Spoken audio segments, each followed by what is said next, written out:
Finish what you start. The art of following through, taking action, executing, and self discipline by Peter Hollins. The book is narrated by Prabhakar's audiobook. Chapter 1. Stop thinking, just execute. Esther has thought about it a million times, stuck in a dead-end desk job for the last 6 years. She has fantasized about not having to deal with the monotony of paperwork, not having to report to a demanding boss, and not having to leave her 2-year-old son at the daycare center every day.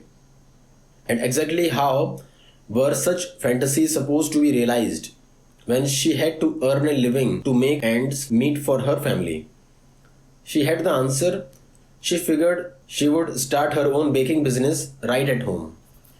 It was all just a fantasy, a thought she had conjured to get her through difficult days at work. But one day, something felt different. For some reason, she finally decided she's going for it. After all, baking was her one true passion. For years, she had been baking cakes and cookies for her friends, who all said she should think of turning it into a business. So maybe it wasn't such a bad idea, right? So began Esther's quest to open her baking business. She didn't quit her job just yet, but filed for a 2-week vacation leave to start testing the waters. First, she thought research. She figured that she needed to get this business things all figured out in her head first, before she took any further step forward. The more prepared and planned she was, the better. She intended to research everything there is to know about starting such a venture, from recipes to finance management. She also planned to survey her friends and entire neighborhood to get a feel of the market needs. It was all starting to take shape in her head. Unfortunately, whatever took shape in Esther's head stayed there and never found its way out. The thought of having to learn everything about how to start and run a baking business from scratch overwhelmed Esther so much that she was paralyzed from taking any action in that direction. Taxes, business filing, leases, all she wanted to do was bake. When her vacation days started, she always found things to do other than what she has initially planned. She spent her days sleeping in, doting on her son, busying herself with home projects and catching up with her friends and neighbors, and not even to ask them for marketing input. She was too worried if she started telling people about wanting to start a business, they might think she was too ambitious for her level of talent, expect her to fail, or worse, expect her to succeed. She couldn't deal with the idea of expectation hanging over her head. 2 weeks thus came and went, and all Esther managed to do was put the vacation in vacation leave. As she headed back to work, the thought of running her own baking business kept on replaying in her head, still more a fantasy than a plan. She had a feeling she would continue to think about it several million times more.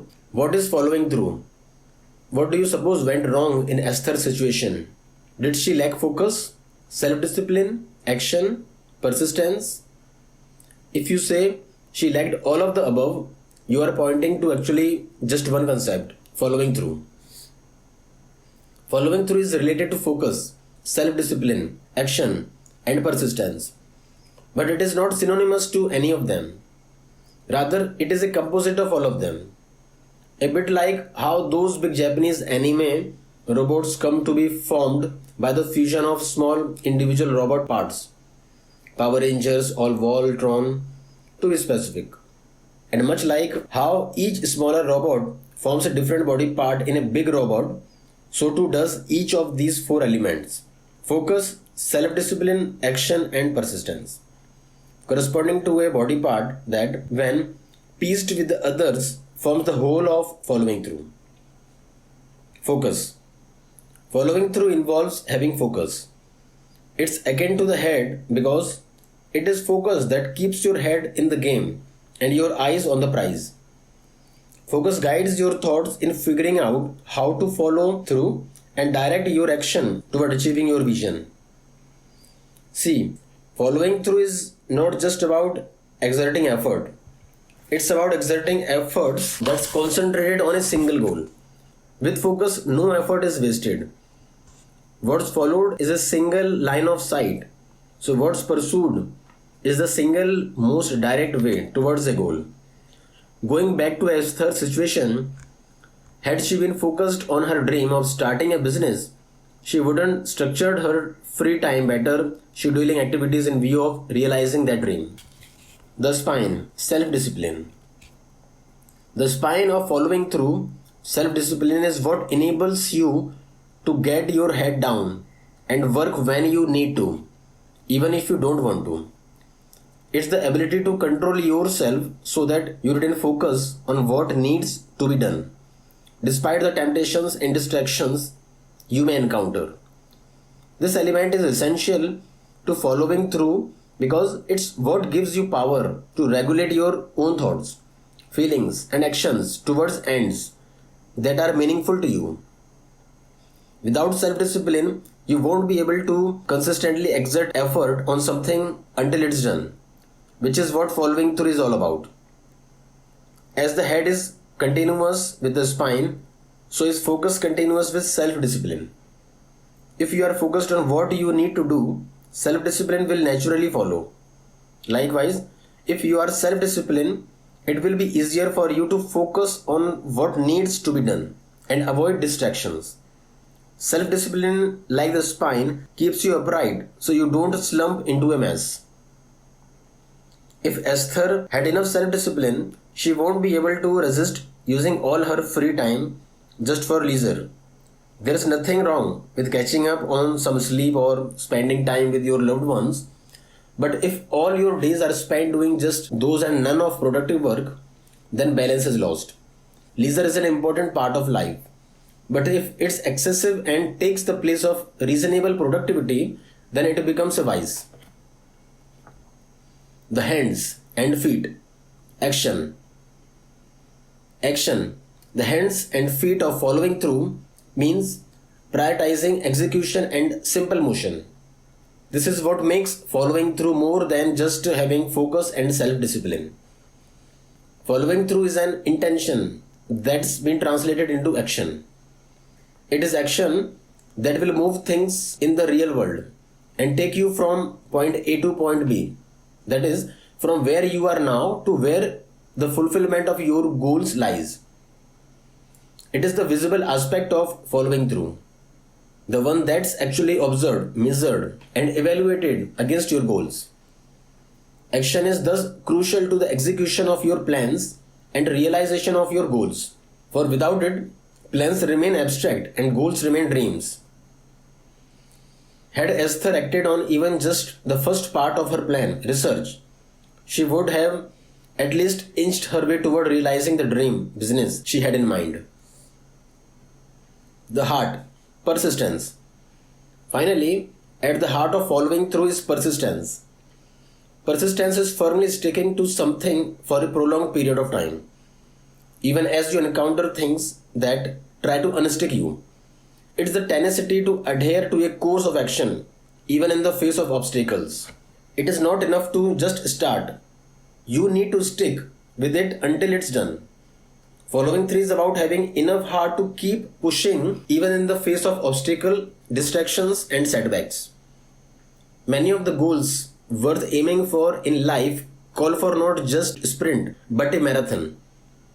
If your heart is not fit enough to run the length of it, then you will find yourself stopping halfway through and giving up before you reach the finish line. Did Esther have the persistence to see her dream through? It seems this question isn't even available to ask in Esther's case, as the question of persistence can only arise if one has in fact taken enough action to get to encounter several roadblocks over an extended period of time. Since Esther stopped before she even began, the question of persistence wasn't even in the equation for her. So there you have it. The individual parts, focus, self-discipline, action and persistence, all combined to be the super robot called following through and finishing what you start. It's gratifying and fulfilling to be able to pull together focus, self discipline, action, and persistence within ourselves and get to watch our dreams be turned into reality as a result of it. But if following through is so awesome, why don't we all just do it all the time? The short answer is because it's hard. The long answer, which also explains why it's hard, is detailed below. Why don't we follow through? When it comes to thinking up what we want to do, what we need to do, or what other people need to do, we are usually experts. Our ideas run wild. The blueprint in our heads get magically written out with not much effort. And the mental picture of us living our dreams comes into sharp focus faster than we can say cheese. But when it comes to actually getting off our butts and following through with actions, we are usually not only amateur but also unwilling participant. When it comes down to it, we often can't find the focus, self-discipline, action, and persistence needed to get the job done. Sometimes we go into the battle without our head or our spine. Other times we lack our hands and feet or our hearts. We think we could just call on these parts to get together when we need them to. But we arrive at the battleground only to discover that it's never as easy as we thought it would be. The excitement and enthusiasm with which we thought out all our dreams and plans fizzle out as soon as we realize the amount of hard work we need to put in to turn these dreams into reality, to bring these plans into life. We don't follow through, and it's not for lack of ability or intelligence. No. We don't follow through for two main reasons. We have an entire selection of inhibiting tactics and or psychological roadblocks that hinder us from finishing what we start. We will cover each of those in turn below. Inhibiting tactics. Inhibiting tactics refers to our schemes for misusing time and effort with the end result of our being held back from following through. These are ways we sabotage ourselves, sometimes consciously. These tactics, which includes setting bad goals, procrastination, indulging in temptation and distractions, and poor time management, inhibit us from maximizing the time and energy we have toward productive ends. Setting bad goals. One way we handicap ourselves from following through is by setting bad goals, such as those that are too abstract or downright impossible. Setting bad goals is like buying the wrong map road trip. It prevents us from following through because the directions are skewed and confusing. It eventually causes us to lose patience and will to keep on in our journey, which we often end up abandoning halfway through. Whenever goals are too abstract, we find ourselves lost as to what needs to be done in order to reach them. For example, if we say our goal is to be healthier and yet don't even specify what we mean by healthier, we are less likely to take steps toward accomplishing it. We want to follow through, but we don't know how. When our goals are too high or unrealistic for any mortal to reach, we find ourselves looking up at an impossible high ladder without rungs. The beauty of this is that no one would be able to accuse us of not trying hard enough to climb because there are no rungs in the first place. We are absolved from the guilt of not following through. Take for instance a plant manager aiming to double the manufacturing output despite real logistic limitations. Since the goal is impossible to achieve anyway, whether he follows through or not wouldn't make a difference. And so he's saved from both the trouble of having to follow through and the guilt from not doing so. Procrastination. This is one of the most widely used tactics in the book. We are somehow exceptionally talented at delaying work until we absolutely need to do it, until the very last minute. In fact, we are so talented at delaying work that we could convince others and even ourselves that we are already working even when we are not. One way we procrastinate is with endless planning. We plan all the details of our work, and once we are done planning, we decided that either the plan needs revising or the task itself needs to be scrapped. Then we plan for a new task, and so on. All the while conveniently unaware of the fact that all the planning we are doing is also a form of procrastination. Ultimately, it's something best referred to as productive procrastination because it feels like you are getting somewhere, but you are really just moving at the same place. If we can get away with putting off a task at the moment, we tend to do so because it's easy, comfortable, and stress free. This is how a lot of would have been success stories get to be just that, would have been. A lifetime string of letters end up being woven into the news of never. Temptation and distractions. The road of following through would be easy enough to tread without delay if it were like a hallmark with blank walls on either side. If you didn't have a choice, you might very well put your head down and work, but no. This road is lined with all sort of tiny trinkets, glittering detour signs, and inviting rest stops. Temptation and distractions come aplenty these days, with something as simple as a red notification alert on your phone screen, flooding our brains with feel-good chemical that in turn keep us glued to our phone even longer. Take for example a marketing officer tasked to develop a campaign to promote a new product. She is well aware of the research she need to do, the report she need to write, the presentation she need to start prepping, but instead of following through and remaining focused so she gets things done faster, her hours are riddled by Snapchat conversations, YouTube binges, and endless Instagram scrolls.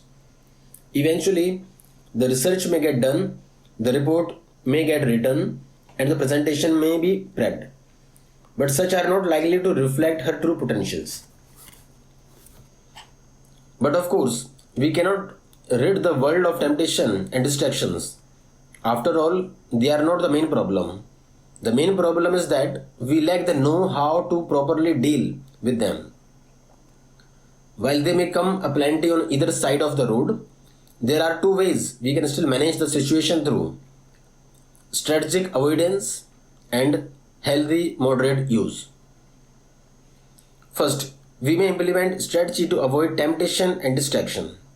For example, if we are distracted by frequent notification from social media, we may schedule blocks of time during which we are logged out from our social media accounts while we focus on our work.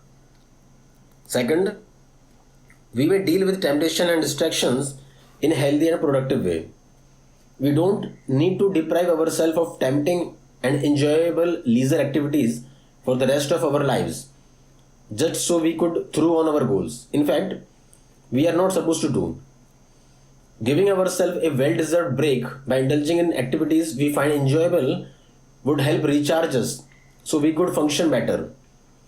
The key is in having the discipline enough to indulge on those activities in a healthy way.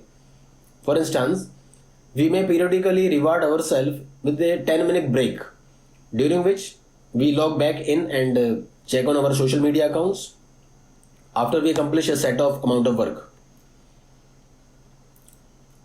Poor time management.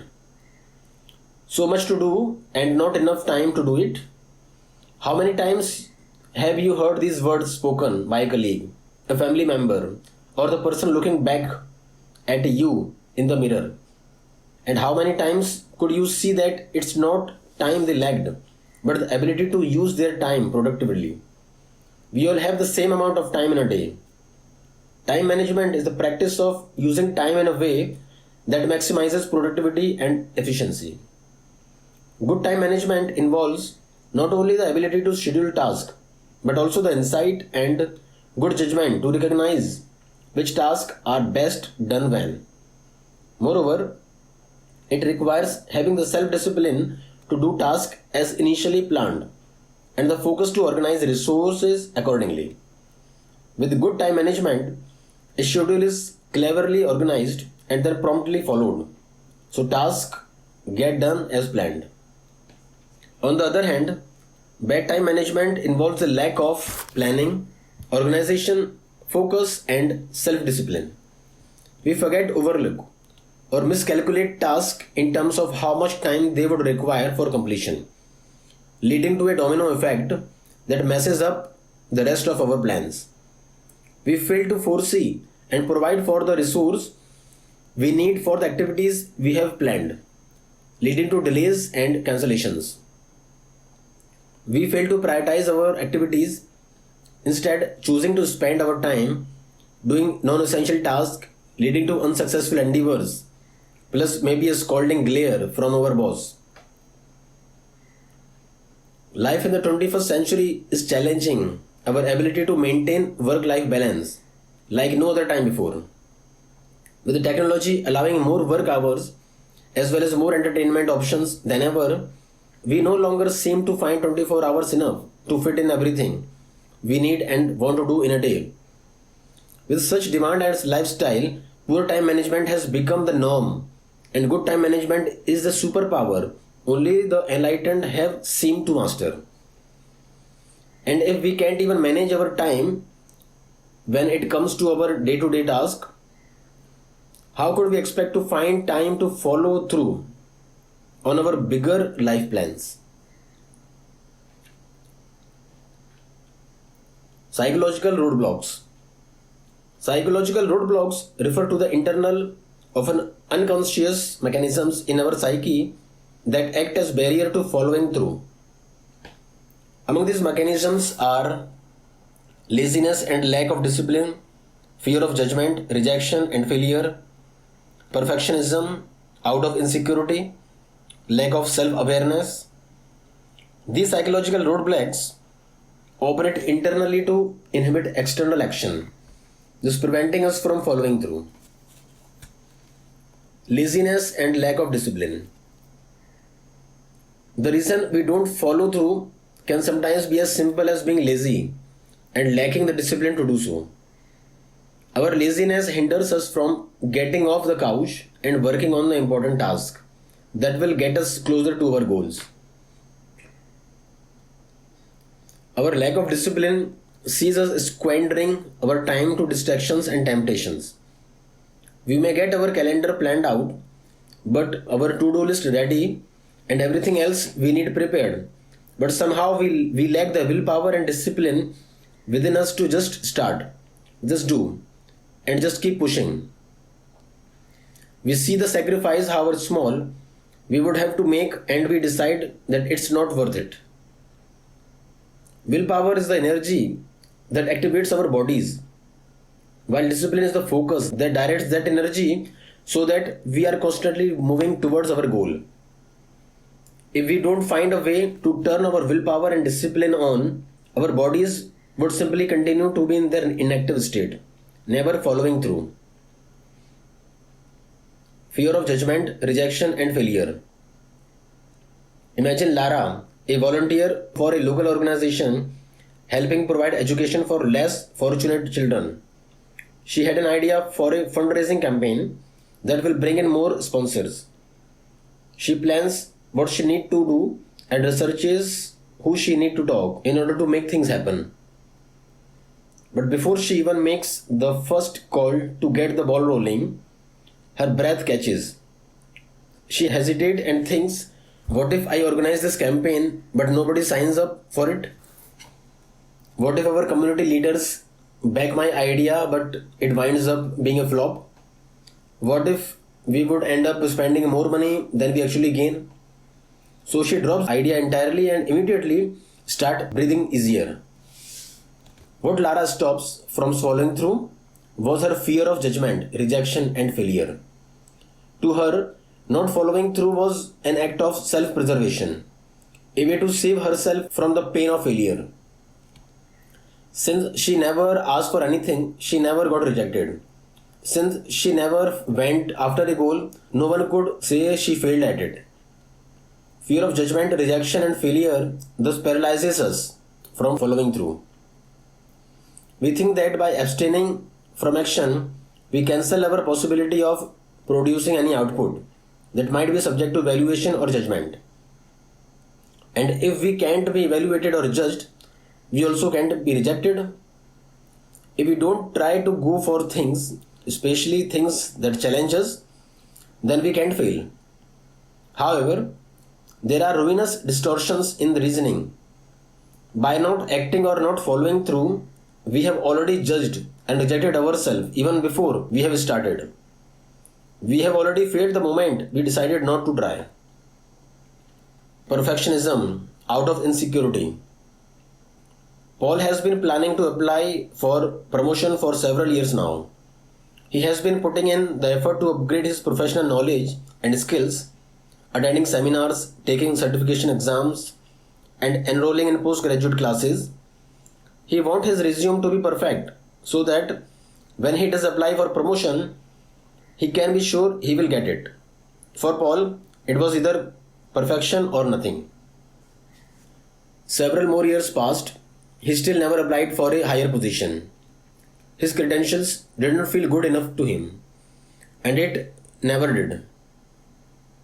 His perfectionism, born out of his fear and insecurity that he wasn't good enough, was what prevented Paul from following through.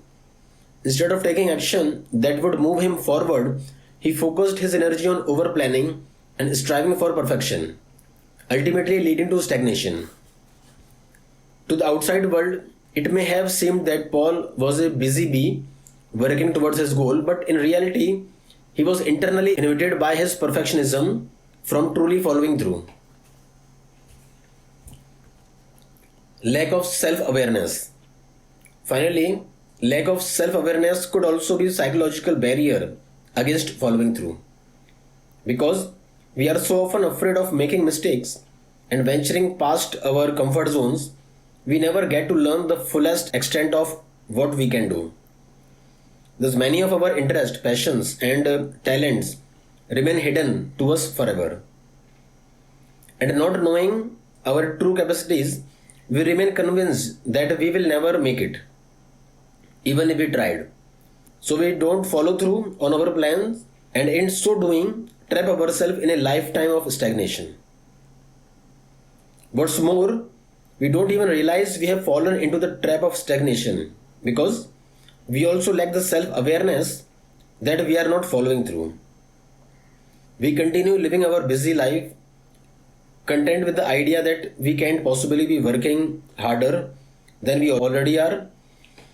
But if we strip our lives with a little bits and bob we busy ourselves with and takes a long hard look at the big picture, we then realize that we have been avoiding following through on things that really matter.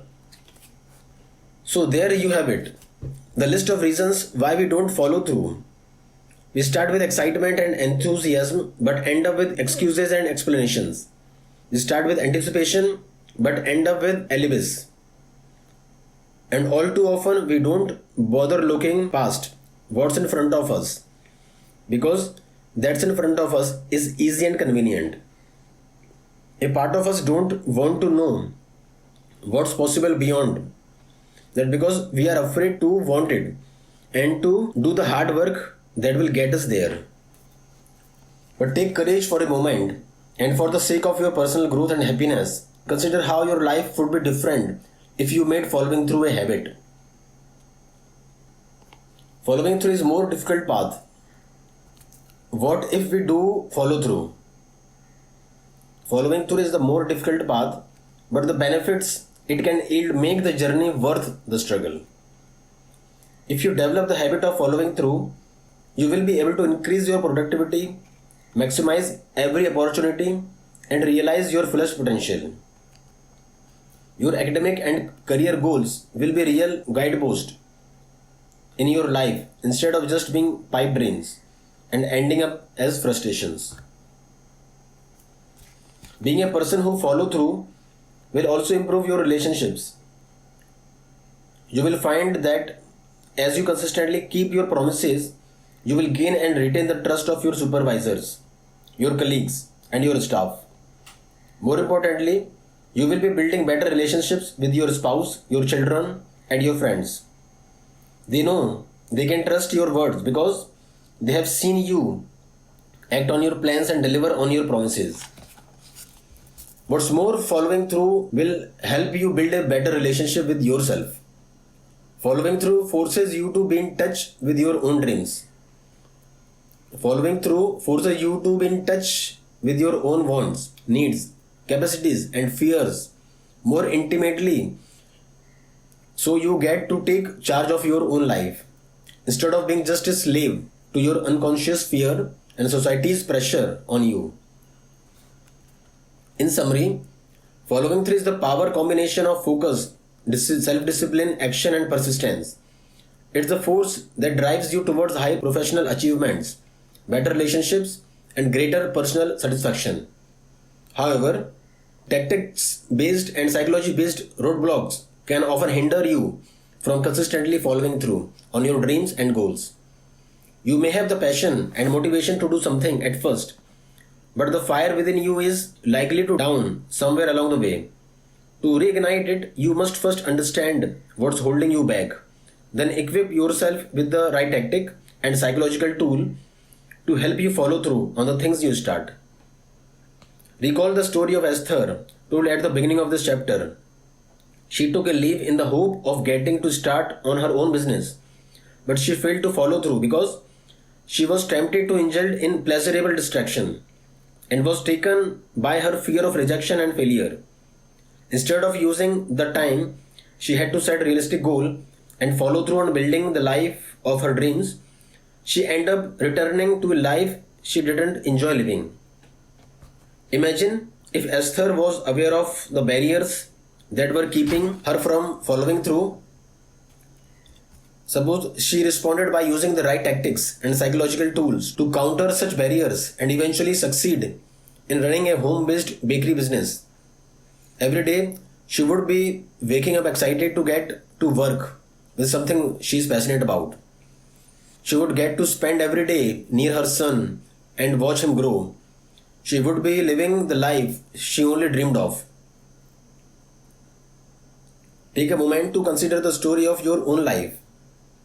Are you following through on what you really want in your life? Or are you constantly falling victim to the tactics and psychological barriers that hinder you from doing so? If you answered the latter, then read on. The following pages will equip you with the tools you need and show you that way toward developing in yourself the all-important power of following through. Takeaways. The art of following through is something that allows you to create the life that you actually want instead of setting for the life you currently have. It can be said to be composed of 4 parts: focus, self-discipline, action, and persistence, all equally important. However, it's not just as easy as knowing you have to do it and thus doing it. There are powerful reasons we don't finish what we start and follow through very often. These reasons can generally be split into 2 camps: inhibiting tactics and psychological roadblocks. Inhibiting tactics are the way we plan against ourselves without even realizing it. They include setting bad goals, procrastination, indulging in temptation and distractions, and poor time management. Psychological roadblocks are the ways we don't follow through because we are unconsciously protecting ourselves. These include laziness and lack of discipline, fear of judgment, rejection and failure, perfectionism out of insecurity, and lack of self-awareness. Finish what you start. The book is narrated by Prabhakar's audiobook. Chapter 2. Staying hungry. What drives you to follow through and finish what you start? How can you remain motivated? Let's consider a woman named Sally. Sally is an idealist, so she started a charity to benefit impoverished people. What she did not anticipate was the influx of challenges that came along with her endeavor. She did not realize that working in a non-profit setting still counts a business and that her work would involve far more business than just helping people. Whenever she encountered a challenge in procuring funding, competing with other charities for donations and grants, and creating marketing to incite interest in her cause, she felt overwhelmed. Why is it so hard to get people to care about other people? She asked herself. Pretty soon, Sally became completely disinterested in her work. It just carried with it too many negative feelings and associations. She hated writing grant letters and attending charity events. It took only a few months for her to give up on a cause that she cared deeply about. Other people wondered why she stopped working for something that meant so much for her. A key to Sally's failure was her inability to anticipate and plan for negative aspects of her foundation. She imagined doing more to help people and working less to procure funding because she relied solely on her goal to give her the motivation to follow through. She did not give herself anything to actually help her defeat the negative aspect of the business side of her foundation. The real problem that Sally had, however, was failing to find a true source of motivation. She needed to have found a true source of motivation to help carry through the discouraging effort of the negatives. By creating a balance between her dream, the positive, and the negatives would have been acceptable obstacle in pursuit of her grand goal. She could have also kept her motivation alive by reminding herself of why she undertook this project in the first place and how each thing she did, even the task she hated, led to the fulfillment of her idealistic dream. Sally is a great example of how you can just count on your passion for something to lead you to follow through. Sometimes we don't just care about what we are doing and thus we don't follow through. We lose esteem because of disinterest. That's understandable. But even caring about something is not always the key to follow through. Sometimes, even for things we care about, we still can't follow through because we lack a drive to push us forward. This lack of drive is caused by massive disconnect between three important aspects. That the things we care about represent, the positive benefits we receive from our action, and the negative consequences we can avoid related to our cause. When we lose steam, we aren't tied closely enough to any of those aspects, which come together to create motivation. What is motivation? Things that really matter to you and are near and dear to your heart. Things that make you actually want to work towards your goal. Things that not only drive you but also discourage you from giving up. On top of that, you have to minimize negative consequences involved with your work and simultaneously maximize the positive benefits that you receive. There are many ways to define the concept of motivation, but an effective framework to view them through is external and internal motivations. External motivators. External motivators entail using sources beside yourself as motivation to do something. They are other people or circumstances that drive you to action. You are doing something to avoid negative circumstances or earn a positive circumstance from people and things outside of you. More typically, external motivators are about avoiding negative consequences. For example, you might be trying to avoid disappointing your family by failing, so you are determined to succeed. You might be afraid of getting fined, so you act with aplomb. A majority of these motivations are punishment or negative consequences that you are desperate to avoid. The only positive external motivation is self-bribery. Still, you can get a lot of mileage out of external motivators if you make them work to your advantage. Driving yourself to avoid a negative consequence can serve as an excellent push to do something.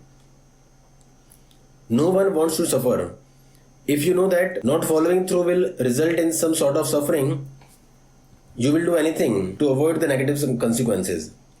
Therefore, you feel as if you have no choice but to follow through. Accountability partners. Accountability partners are people who hold you accountable. This is a person that you commit to something with. This person let you know when you need to do something, and he or she shids you when you want to give up. Then he or she get on your case for not following through. Since you want to avoid disappointing this person, you are more likely to act.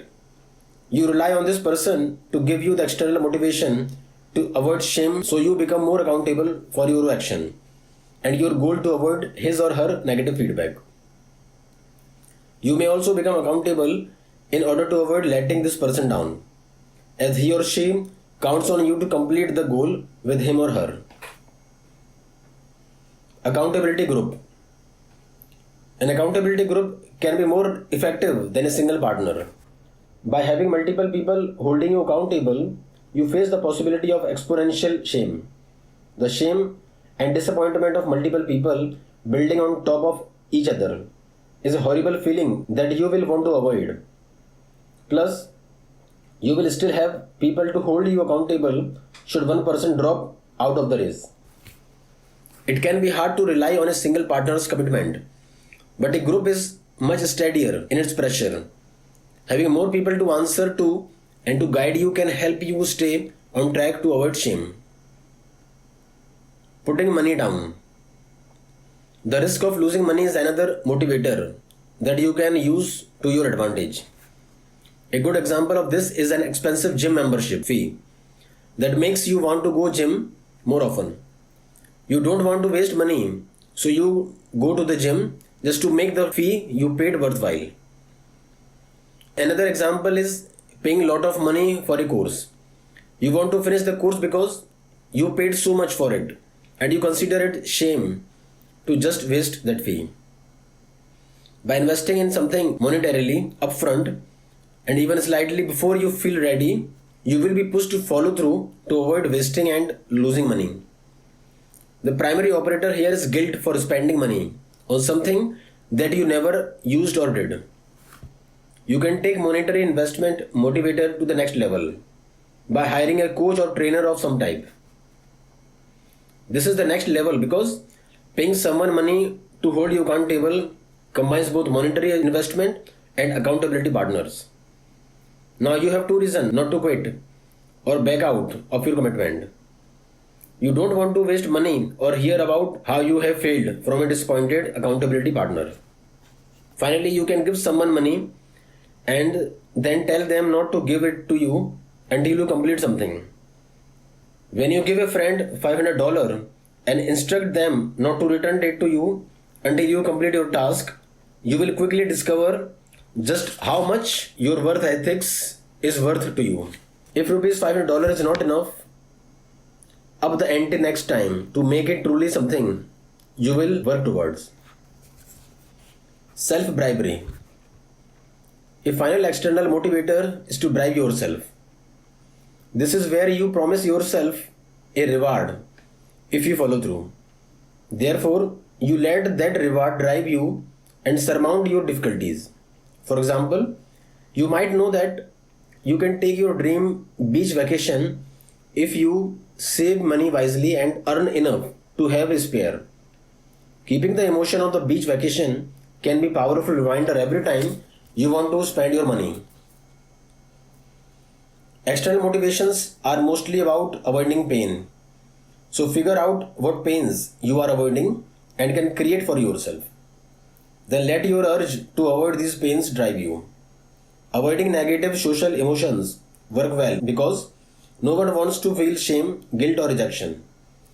Use your fear or negative social emotions to carry you through a project or commitment to the very end. Internal motivators.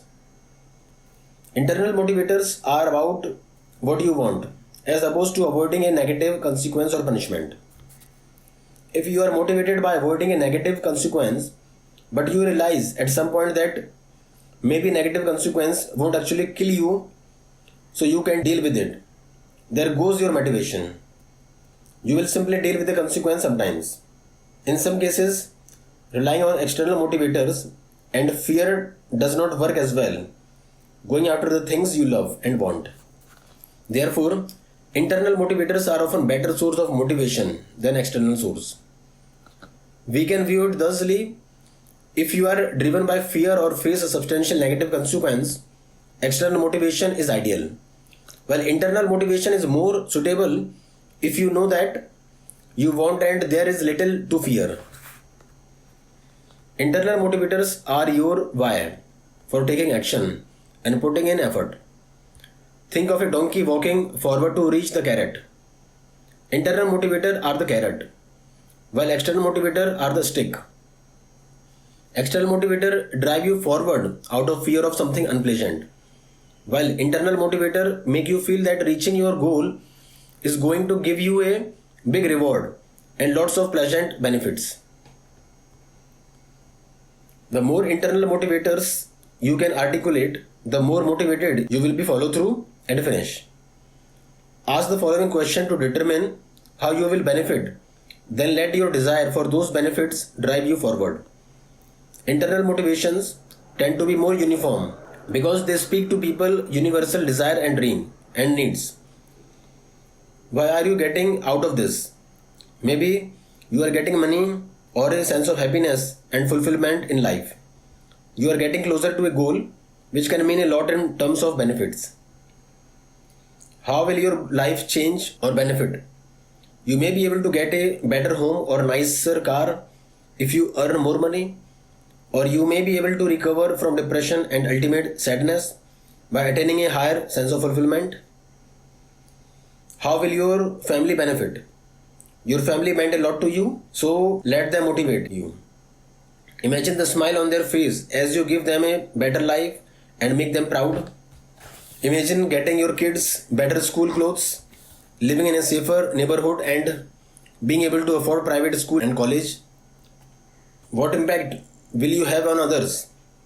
Perhaps you will become a role model for other people, which in turn will make you feel important and good about yourself. Perhaps you can donate to charity or gift needy people with clothes and shoes. Perhaps you can donate money to erect new structures in your community that will be named after you. What positive emotions will you get? Consider the happiness, pride, and self-esteem you will reap from your goal's ultimate completion. After all, this may be the root of all philanthropic effort. How will your actions lead to your long-term and short-term goals? Are you accomplishing steps toward your goal? Think of the things you must do to finish a novel, for example, such as research and actually word count. Then think of the steps you take each day towards your goal. Using internal motivators in your daily life can really help you follow through with every task you have to complete. Even when the going gets tough and you contemplate giving up, finishing what you start is way easier when you are focused on how your world will benefit. So whenever you have to do something that you hate, think of how it will bring you closer to your goals. Or whenever you find yourself bored or tired while working on your goals, consider how great you will feel when you finish. Every day, review your goals and why you want to complete them. Then let them fill with motivation to drive you forward towards project completion. Answer the above questions and consider writing them down somewhere. Review the answers periodically to remind yourself why you want to change or improve your status quo. Understand opportunity cost. Following through and finishing what you start will always call for sacrifice. You have to spend money, expend effort, and give up time that you could use for doing things you love in order to commit to things you have to complete. Since by definition, no one likes sacrifice, sometimes the looming shadow of a sacrifice will overshadow your goals unless you create motivators powerful enough to overpower your sense of sacrifice and make each sacrifice seem worthwhile. Everything in life is an opportunity cost, which means that everything you do will call for something from you. Every act takes away time or effort that could be committed to something else. Learning to play the guitar means solitary hours of drilling scales, chords, and dealing with painful calluses on your fingers.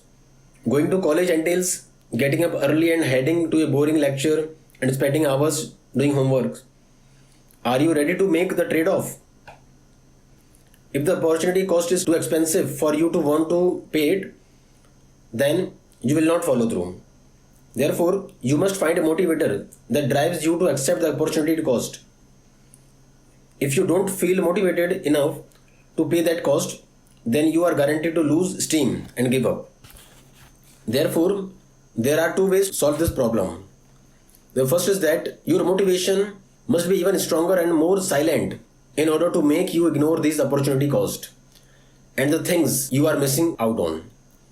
The motivation must mean more to you than the things you sacrifice to make you feel that this is all worth it. The second solution is to make your sacrifice smaller.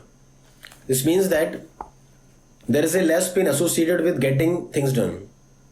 In both cases, the cost-benefit analysis must be significant, weighed in favor of benefit.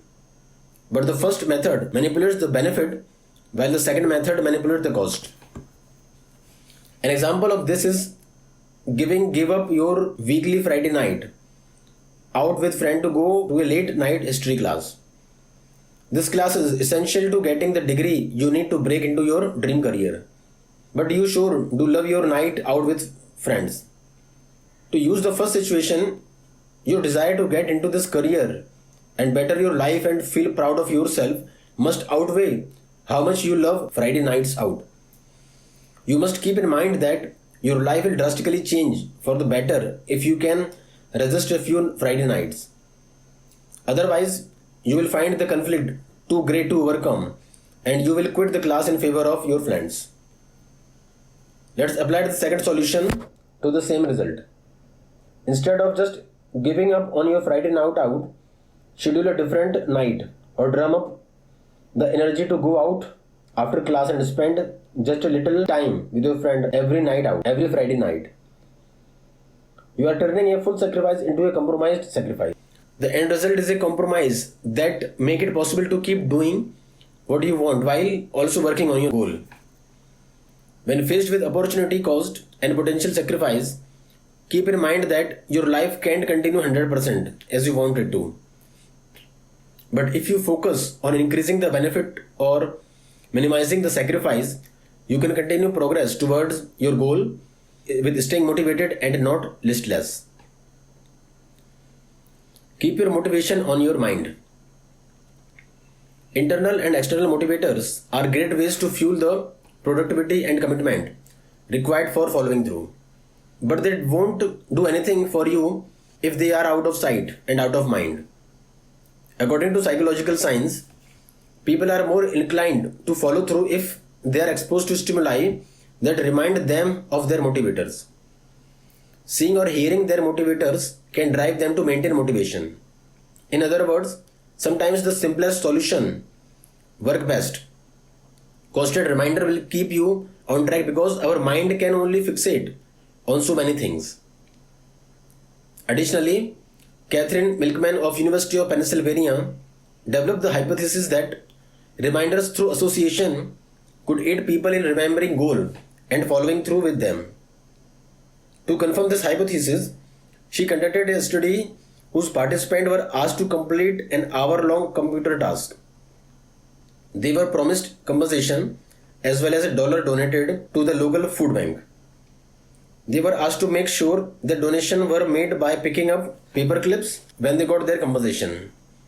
The control group was told this and then thanked for their time. The test group was told that the paper clips would be waiting by an elephant statue. It turns out that 74% of the group told about the elephant statue remembered to get their paper clips at the end of the study. Only 42% of the members of the other group remembered to do things. Having the visual clue of elephant statue actually made it easier for the student to remember to complete the simple task. When students saw the unusual statue, it sparked their memories far more than ordinary looking notes. On top of that, Rogers and Milkman discovered that having very noticeable cues worked better than cues that did not stand out. For example, a written reminder did not remind study participant as well as a visual cue, such as one of the aliens from Toy Story. Therefore, the best way to make motivators work for you is to expose yourself to them. You can use cue to help prompt you to keep your motivation in mind and thus to follow through. However, these cues also need to stand out to you. For instance, use loud, vivid images that you can't ignore or employ other sense and include sounds, texture and scents. Include a picture on your desk of your child to remind you to keep working towards your dream for a better financial future for your family. But make the picture frame smell of your child's shampoo or your spouse perfume or cologne. To emphasize, we aren't just talking about visual aids of putting post-its everywhere. The cues we can use can be spread across our five senses in imaginative and creative ways. However, be sure to move and change these cues around every few days so that you do not become too accustomed to them and start to ignore them as part of background noise of your life. Finally, you can also write your motivators down every few days with different phrasing. Again, be sure to change them up to avoid getting too used to them. The act of creating the cue each repeatedly helps to keep motivation firm and fresh in your mind. Takeaways. How do we stay hungry and motivated? By delving deep and really asking what internal and external motivators you have at your disposal, a task that is rarely performed. External motivators are when we leverage other people, place and things to push us into action. For the most part, these are when we want to avoid negative consequences involving other people, places and things. These methods include accountability partners and groups, putting money down upfront, and self-bribery. Internal motivators are when we look at how we stand to benefit and improve our lives. These are universal needs, drives, and desires that are easy to lose track of. The easy way to find these is to answer a set of questions that directly ask things such as how am I going to benefit from this and how does my life stand to improve from this? It's only through answering these questions that you realize what you are neglecting. Anything we want to accomplish has an associated opportunity cost. We must sacrifice, even if we are sacrificing our ability to lie on the couch and watch television. We can deal with this mental obstacle by planning with the cost to benefit ratio. So the cost is minimized or the benefit is maximized. Motivation has been shown to work best when we are reminded of it. Otherwise, out of sight, out of mind. Thus, you should have cues that remind you of your motivations all around you. But make sure to keep them distinct and memorable. Use all five senses, even taste. And make sure to change and switch them periodically to avoid growing used to them and forgetting them. Finish what you start. The book is narrated by Prabhakar's audiobook. Chapter 3. Create a Manifesto. You will face forks in the road when you must deliberate between following through or giving up. Instead of having to make the hard decision and reach deeper into your willpower tool bag every single time, having rules for yourself can help you decide which direction to take whenever you reach the fork. We have been told since we were young that we have to follow rules. Well, this time we can choose our own rules that will ultimately help us accomplish exactly what we want. Rules can generally be called mental models, which can be critical to follow through. This is because they create a set of way that you have to make every decision, no exceptions. With your decision already made for you by your rules, You thus make decision automatically and you no longer have room to make the wrong decision based on warning, willpower and self-discipline, which is to give up. Rules hold you accountable so that you are not winging it every day but instead are guided. Use your rule to guide your worldview and your daily actions. Let them make every decision for you. A good example of a rule is to always complete 2 tasks on your to-do list for your goal every day. It's simple, unacceptable to not do this. You have to complete the step no matter what. As a result, you will find that you make progress toward your goal even when you don't want to. The choice was out of your hand. Deciding to work each day is not your decision to make. It has already been made for you by your rule, and thus you have no choice but to do it. Consider an example when John, a writer, doesn't use the rule of always completing 2 steps on his to-do list. In the morning, he is excited and thinks, after work I will go home and start writing my novel. I will write 2 chapters. Then he goes to work and grows fatigued and loses inspiration slowly but surely throughout the day. By the time he gets home, all he wants to do is watch Gossip Girl. So he does not have this rule in place. He fails to write. He has made zero progress and is far from his goal. The sense of guilt that plagued him is horrible. As he goes to bed, he vows to himself that he will make up for the lost progress by writing 4 chapters that following day. What do you think will really happen? He comes home tired and defeated again. He let that work drain him, become his excuse for not writing. Moreover, since he faced the monumental task of writing 4 chapters, it feels impossible to start on. If he didn't have energy for 2 chapters the night before, he certainly won't have the energy for 4 chapters tonight. He gets overwhelmed and doesn't write at all. It seems as if he will never finish this novel because he always finds some excuse to let himself off the hook from actually writing. He gave himself too much choice and leeway and thus allowed self-sabotage all too easily. Now let's consider if John applied the rule of every day, which is black and white, and doesn't care about fatigue.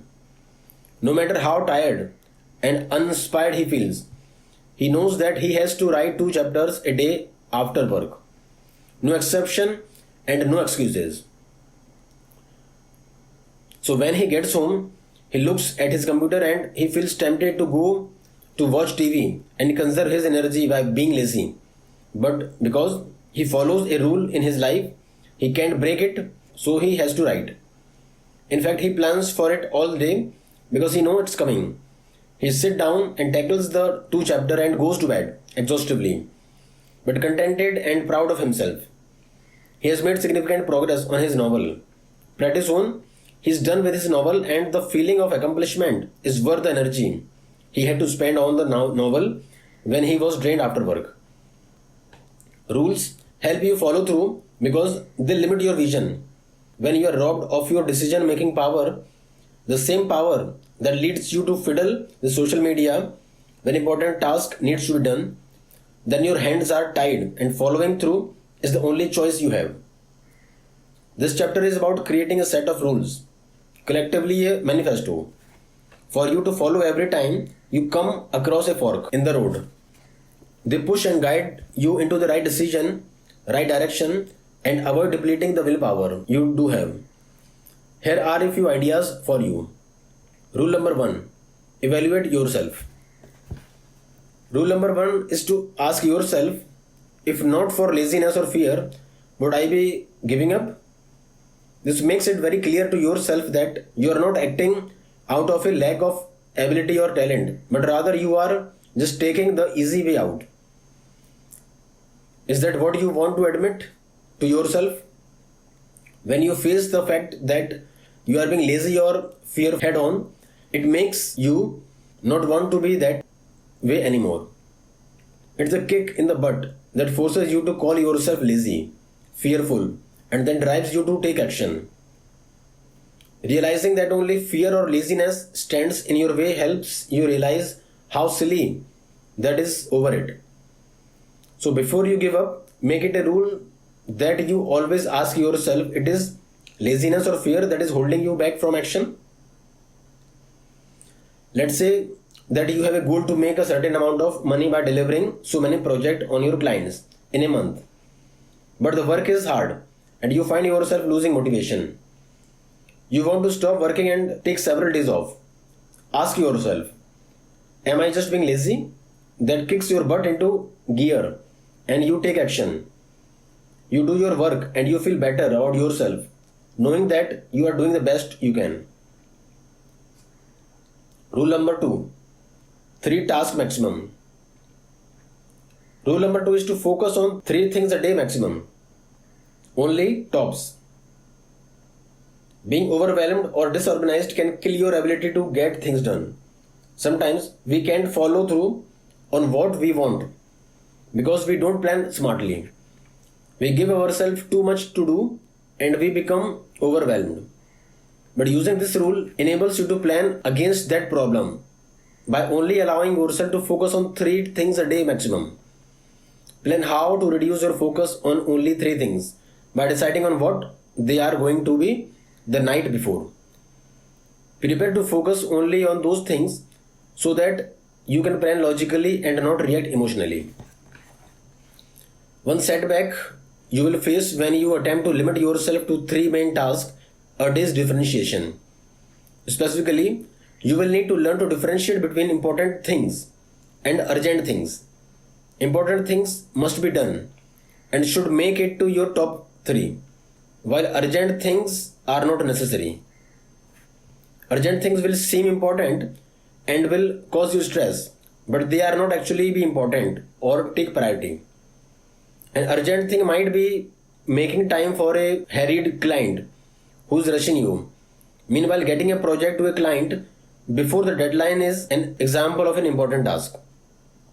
Everything on your agenda will appear important and urgent, so you must determine which and plan accordingly. Similarly, differentiate between useless motion that looks busy but gets nothing done and actually action, which is movement towards what you want. Useless motion is shifting papers around your desk, which actual action is using those papers to get work done and make progress on a project. Make what really matters the priority. How might you use this rule is to set an agenda for yourself. Suppose you have 5 tasks to do for your business. 2 of the tasks are not really important and only appear to be since they are urgent, so you decided to focus on them later. You pick these 3 tasks to focus on and you evaluate which one is more important so that you can focus on that first. The night before, look at those 3 items on your to-do list and determine what steps you will take actual action to complete those items, starting with the important one. The next day, take the actual action for your first task, then your second, then your third. Only complete one task at a time and do not multitask. By the close of the weekday, you just completed 3 major tasks at a realistic pace. Rule number 3, create limitation and requirements. Rule number 3 is to make actual rules for yourself. Create an actual code of conduct for you to follow in terms of being more disciplined and following through more. Write your code down in detail and then post it in a visible area. While you may not adhere to all of them every day, but at least stand a better chance of following through when you actually take the time to think about your code of conduct and write them down. The rules should focus on creating either limitation or requirements for what you do each day so that you actually take initiative and gets task done. This rule forces you to determine what you really need and want and analyze what you hope to achieve. Basically, you are stopping to check yourself and evaluate how you are progressing toward your ultimate goal. It helps you focus more on your intention and clarify them, making them an integral part of your work ethic. So when you set how to accomplish something, you have a rule in place to make yourself follow through on the project. Give yourself 5-day limitation and 5-day requirement. Make clear statement about what you cannot do and what you must do. Limitations are relatively easy to understand. They limit distraction and temptation. As for requirement, understand that you are not Superman or Superwoman. So you can't overload yourself. Instead, work smarter, have 5 requirements that you can reasonably meet. You may not always adhere to this rule, but you at least have some guidance for yourself. In addition, you gain some clarity about what you have cut out for you each day. An example is to set a limitation that you will not watch more than 1 hour of TV a day. You will not spend more than an hour on Facebook, and you will not take longer than a 1 hour lunch break. Meanwhile, your requirements are that you must read at least 30 pages a day. You must complete at least 4 hours of work before lunch. And you must complete 8 hours of work total by time you sign out or clock out of work. Rule number 4. Reaffirm your intentions. Rule number 4 is quite similar to rule number 1. This rule comes into play when you are faced with a fork in the road between deciding to follow through or not. This rule seeks to reaffirm your intentions by reminding yourself that they are and why you want to achieve them.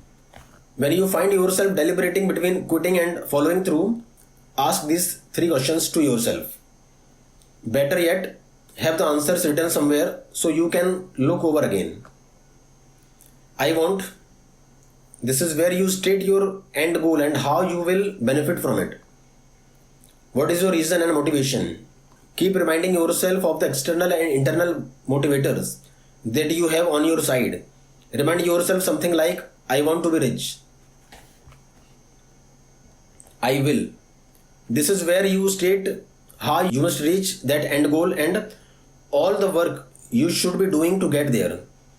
This statement brings your attention back to how necessary it is to complete what you are currently doing and how these tasks tie into the end goal. The journey is a necessary part of the goal. It helps for you to be specific in this statement to see that actions you really do have to take. For example, tell yourself, if I wanted to be rich, I will need to finish this project and work hard on another project. I won't. This is where you state that you shouldn't do because that action will impede your progress toward your end goal.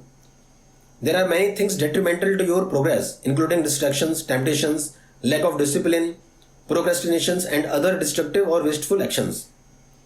Tell yourself something like, if I want to be rich, I won't distract myself with social media and I won't prioritize social media over my work project. Let's apply this concept to a potential real life conundrum that you must encounter. As you work to complete a certification program necessary to get a pay raise at work, you find the volume of work overwhelming and you despise having so little free time on your hands. You contemplate giving up and saying whatever to the certification. After all, you have a job. So do you really need to advance yourself anymore? As you contemplate this, realize that this is the time when you should apply this rule because you have hit a fork in the road of follow through. You choose to implement the rule and you state 3 things to yourself. I want to make more money at work and be able to afford a nicer home for myself and my future family. If I want to have more money and move into a better place, I will finish this certification program in order to get a raise at work. If I want to make more money at work and move into a better place, I won't let myself get discouraged and stop doing the work to complete this program or be thrown off track by simple temptation or laziness. You just stated your intentions from beginning to end. As you may have noticed, a running theme in this book is that repetitions help follow through and presence of mind is key. We may have the best intention, but if we simply forget about them, then what good are they? When you face these questions constantly, your end goal and the steps you must take to reach, as well as the steps you must not take to reach it, it all becomes crystal clear. Rule number 5. Think in terms of 10 10 10. The next time you feel that you are about to give in to an urge or temptation, stop and ask yourself how you will feel 10 minutes, 10 hours, and 10 days from now. This rule may not seem all that powerful, but it's effective because it forces you to think about your future self and to see your actions are going to affect yourself in future for better or worse.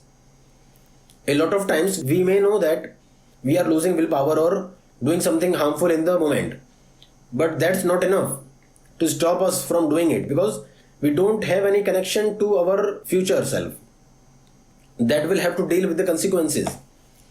This rule quickly creates that connection, and that can make the difference between a success or failure of discipline. Why time intervals of 10 minute, hour or day? Because that help you realize how short term the pleasure of or comfort of a discipline is relative to its long term consequence. At 10 minutes you might be feeling good with perhaps just the initial bit of shame creeping in. After 10 hours you will feel mostly shame or regret. 10 days later you might be consumed by regret, having realized some of the negative consequences that your decision or action has had on your pursuit of your long term goals. On the other hand, you might apply this rule and realize that a lapse in the following through now won't make a difference 10 days in the future. If that's the case, then you can indulge a bit without guilt or shame. For example, imagine that you apply this rule when deciding whether or not to skip a workout to go to dinner with co-workers. If you have just begun exercising and haven't built it into a consistent habit yet, your decision to skip a single workout might increase the odds of skipping future workout or stopping workout altogether. How will you feel in 10 minutes, 10 hours and days? 10 minutes good, with a slight tinge of regret as you can still taste the lasagna or ice cream. The pleasure is still tangible. 10 hours, almost entirely regret as the pleasure is gone and fleeting and your diet has become soundly broken. 10 days, 100% regret because the broken discipline is now completely meaningless and but a faint memory. The lasagna does not have a lasting benefit, but it does have a lasting cost. On the other hand, if exercising is already a consistent and enjoyable habit for you, then imagine how you will feel 10 days from now. Will quickly show you that one skipped workout isn't harmful to your long-term discipline or goal. And when you are not swayed by this rule or your dilemma of willpower is extra difficult, you can add a final question for yourself.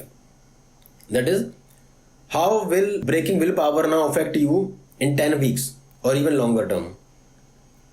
You might want to change the parameters to 10 days if you are mostly engaged in longer term decision and task.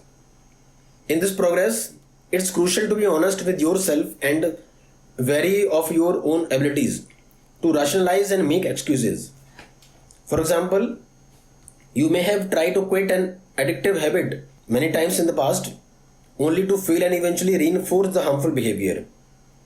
If you have a history of falling into bad habits after a single lapse of discipline, then an honest assessment of how you would feel after 10 days or 10 weeks will tell you that you simply can't afford a lapse in discipline now if you are going to achieve your long-term goals. It wasn't an exception or justified in that one circumstance. It is a reflection of your character for better or worse. Without that honesty and ability to see yourself, rationalizing and excuses for what they are, applying this rule may be a futile exercise. Rule number 6. Just 10 minutes. The final rule is simple, easy and powerful. If you want something negative, harmful or detrimental to your follow through, wait at least 10 minutes before getting it. It's simple and leaves no room for debate and or excuses. When you feel an urge, force yourself to wait for 10 minutes before giving it to whatever the urge is. If you are still carving it after 10 minutes, then have it. Or wait 10 more minutes because you are already done it and survived just fine. Simply by choosing to wait, you remove the from immediate gratification, building discipline and improving decision making. Similarly, if you want to quit something beneficial, wait just 10 more minutes. It's the same thought process applied in the different way. 10 minutes is nothing. You can wait or continue that long easily. Then if you do it once, it's easy to repeat, isn't it? In other words, say to yourself, just 10 minutes more of willpower. Each time you reach a fork in the road. Another benefit of this rule is the purposeful escalation of good habits. If you have forced yourself to do something productive for 10 minutes, you might end up doing it for 15 or even 20 minutes more. Next time, your tolerance will build such that you have more immune to temptation and distraction. The following time, you might continue for an extra 6 or 7 minutes. Every time you feel distracted, just exercise willpower for a few minutes longer. And you will steadily follow through, better with each escalation. At some iteration of just 10 minutes more, you will reach a point of momentum, and that's often enough to carry you for hours. Takeaways. A manifesto is nothing more than a set of rules to follow every day. We might hate rules, but rules take the guesswork out of our ways and give us guidelines to follow. They make matter black and white, which is helpful to following through because there is simply no other choice. Rule number 1. Are you acting out of laziness? If so, is this a characterization you want about yourself? Rule number 2. 3 major tasks a day maximum. Differentiate between important tasks, urgent tasks and simple wasted motions. Rule number 3. Create daily limitation and requirement for yourself. These keep you within the bound of what you need to do. These are also the building blocks of good habits. Rule number 4. Sometimes we lose sight of what we want to accomplish. Thus reaffirm your intention by stating I want, I will and I won't statement. Rule number 5. Try to look into the future 10 minutes, hour and days at a time. Do you like what you see when you consider not following through? Is it worth the benefit to the current self at the expense of the future self? Probably not. Rule number 6. It's just 10 minutes, right? So if you want to quit, wait for just 10 minutes. And if you want something negative, wait for just 10 minutes. Finish what you start. The book is narrated by Prabhakar's audiobook. Chapter 4. Follow through mindsets. Follow through is 100% mental. It takes a cognitive effort to follow through on something, especially when you hit discouraging obstacles. Mindsets help with that. What is a mindset? Mindset is a set of visualizing and approaching situations and problems. Certain mindsets are all it takes to find the will and motivation necessary to follow through on something. Gerald is an example of someone with a mindset that impeded with his progress. Gerald has many aspirations to create his own business. He was determined in spirit and relished the idea of one day being a well-known and rich entrepreneur like Steve Jobs. While he knew that success is not just something easy that anyone can grab, he did not realize how sometimes success calls for uncomfortable situations. Where he actually endeavored to start his own business, he ran into a lot of situations that caused him fear. For example, he had to make a monetary investment and it terrified him to think that he may lose his money and never get it back. This fear made Gerald uncomfortable. Another thing he hated was having to conserve his money and cut expenses and luxuries. He didn't need to devote more money to his startup. Living without the luxuries he was used to made him quite uncomfortable, so much so that he could not handle it. Instead of adapting to uncomfortable situations and embracing new things that made him feel scared, Gerald freaked out. he decided that the lifestyle of an entrepreneur was not worth it. He liked the idea but not prepared for the reality. Finding out that starting up a new business was not always sunshine and rainbows made him give up on it. Instead of starting his dream company and having a shot at becoming the next Steve Jobs, Gerald settled back into the job that he hated simply because it was comfortable to him. He never amounted to much and never reached his dream as a result. Gerald's mindset was negative to say the least. He refused to deal with discomfort and made sacrifices that were mildly unpleasant to his dream career. He preferred what he knew over the unknown, even though what he knew did not satisfy him as much as his dream would have satisfied him. That mindset made him choose to approach the situation from the vantage point that it was all bad and not worth it. He focused on negative and the discomfort and refused to work around it. Gerald may have succeeded at his goal had he held a different mindset, but his collection of poor and inflexible mental habits caused him to approach problems incorrectly, which left him with no hope of success. He let himself fail by approaching problem in a wrong way and eventually giving up. Had he decided to be comfortable with discomfort, he never would have given up just because the going got tough at one point. He could have adjusted to the discomfort of making sacrifices and embracing unknown scary situations, which would have made him better able to found his business and become an entrepreneur. Mindset 1. It's worthwhile. Consider what the Chicago Consortium on School Reform, along with many other educational experts, says motivates students to persevere even when things become difficult at school. 3 concepts contribute to student success, which are easily transferable to our adult lives. The first concept is holding the belief that hard work can and will lead to improvement. No matter how hard thing gets, it is your effort that will get you the result you desire, nothing else. Everything else is a byproduct of luck. The hard work itself is a prerequisite. Of course, hard work doesn't overcome everything, but it's an essential component that cannot be skipped.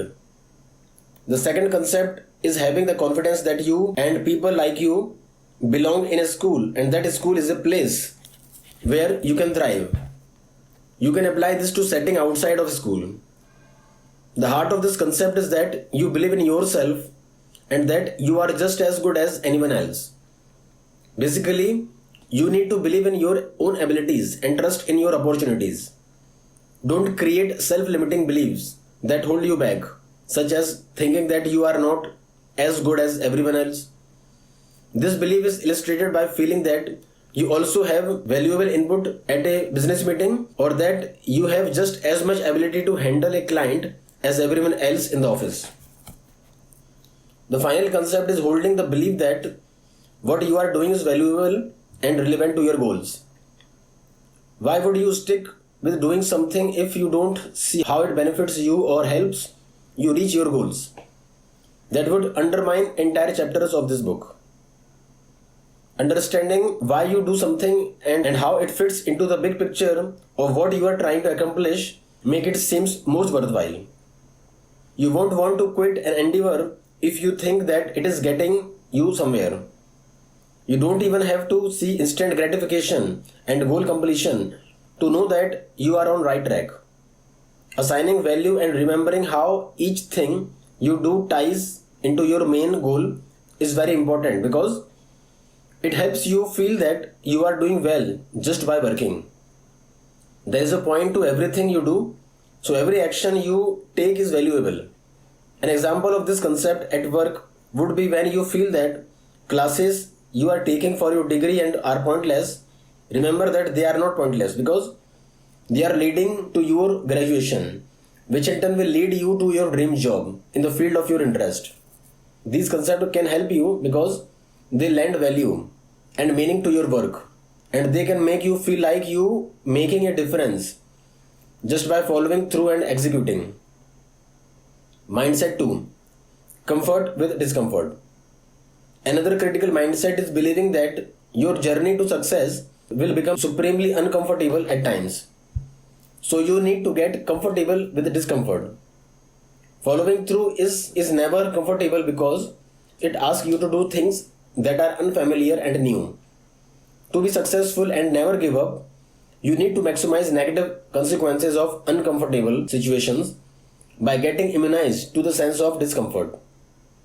Sometimes you feel the need to avoid something that will lead to success out of discomfort. Maybe you are avoiding extra work because you are fatigued, or you are avoiding talking to new people because it makes you nervous. You are actively shutting out success because you want to avoid being uncomfortable for a little while.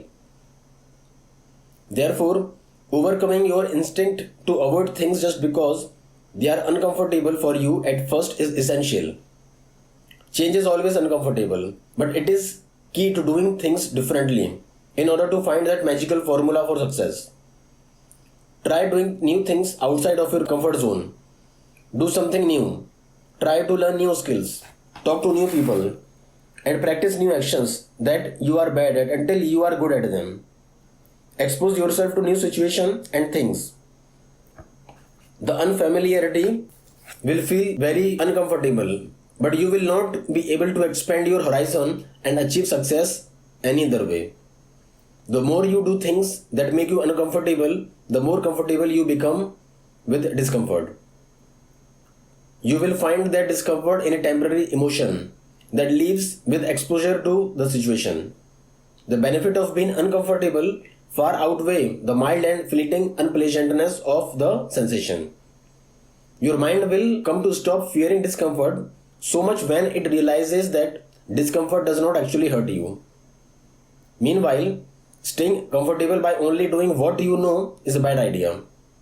It is the recipe for complacency and for staying static. You will not make any change if you do what you always do. Don't ever give up on things just because they call for some change and discomfort. Discomfort is merely your fear instinct at play and does not actually hurt you. So getting comfortable with it is a good idea.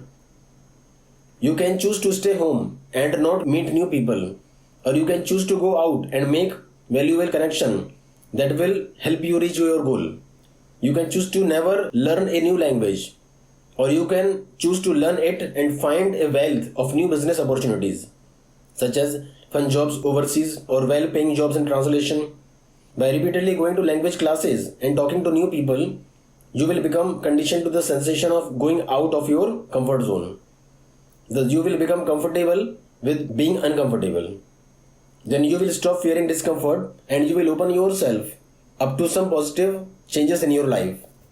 Just push yourself consistently every day and try new things to expand the edges of your comfort zone and make your life what you dream about. Mindset 3. Allow learning. The mindset entails developing the viewpoint that following through and finishing equal learning and evaluating yourself. You are essentially testing and scoring yourself based on your progress. Giving up is an automatic failure. When you finish something, on the other hand, you ace the test. You get to see how you do and you get to evaluate your performance. You also gain a lot of valuable skills and information that can help form your success and enable you to try again with better success should you never fail at something. You only learn certain things if you see them through to the end. You are in a constant state of seeking information and knowledge, which you can only gain when you complete a project in its entirety. Otherwise, you don't catch the full glimpse of how things work. You get to learn about what it takes to finish something and what you are made of if you follow through.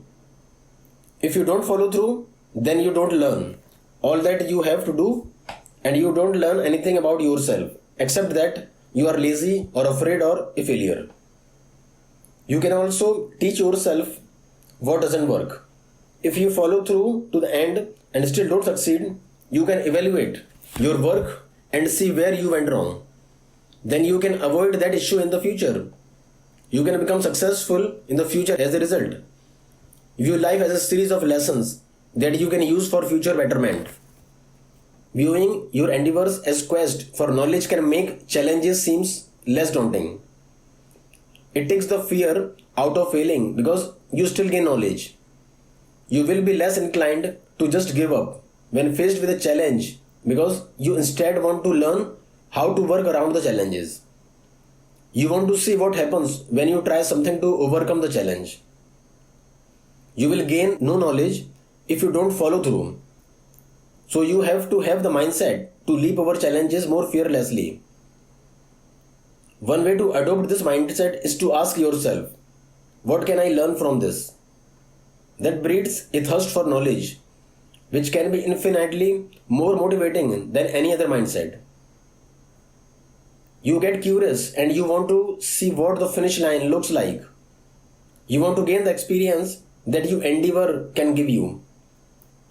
So you go after follow through in order to get that experience. Mindset 4.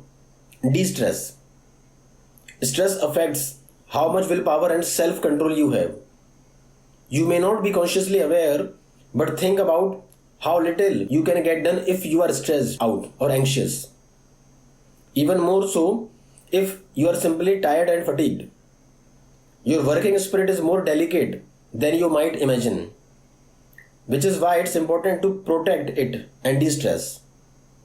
An Australian study showed that students who were stressed because of their exam neglected healthy habits like maintaining a proper diet, getting enough sleep, and exercising. They also smoked more, consumed more caffeine, struggled with controlling their emotions, and paid less attention to household chores, self-care habits, commitment, and spending. It's easy to control the following. If you fail to take care of your mental health, your discipline and willpower quickly deteriorate. Prevent this situation by introducing self-stress reducing habits in your life. Each day, spend at least 30 minutes doing relaxing activities. Meet with friends, read a book, listen to music, meditate, exercise, cuddle, take a walk in the woods, whatever works for you to unwind and turn your brain off. It's important to relax when you can and overall be aware of your affect.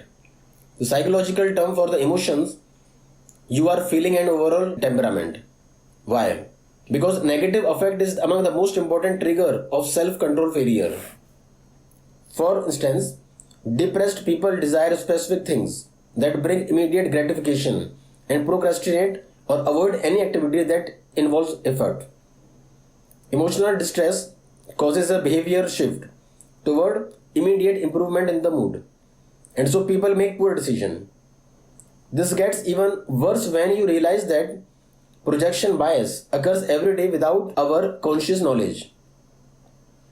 Projection bias is when people falsely project their current feelings onto their future feelings. If you feel depressed, stressed, and tired, you imagine you will feel that way next time you want to follow through and finish something. Of course, there is no correlation, but people routinely fail to see that there is no solid connection between these feelings. For example, people condemn junk food when they aren't hungry without realizing how much they want those delicious cookies once they are hungry. When you plan your diet, you are probably calm and in a mood to make drastic changes. You can also see projection bias as over enthusiasm, that your current feeling are how you will feel about something forever. Point being, don't underestimate the impact of stress on your ability to follow through. Takeaways. Following through is 100% mental, which means it's probably a good idea to talk about the mindsets you attempt to embody. Mindset number 1. It's all worthwhile. If you feel that your hard work will get you somewhere you belong and are as good as anyone else, and you feel impact toward your overall goals, execution is easier to stick with. Mindset number 2. Become comfortable with discomfort. Everything you want to do will have elements of discomfort, unless you just want to watch television all day by yourself. Thus, becoming used to this feeling allow you to tackle what you want without fear. Mindset number 3. Without following through, there is no learning. Only when you finish something can you evaluate yourself and correct your errors. Empathy and information gathering mindset. Mindset number 4. The detrimental power of stress and anxiety can be overstated. Even being in a poor mood is dangerous to your productivity and follow through. Be aware and take proactive measures to modulate your stress levels.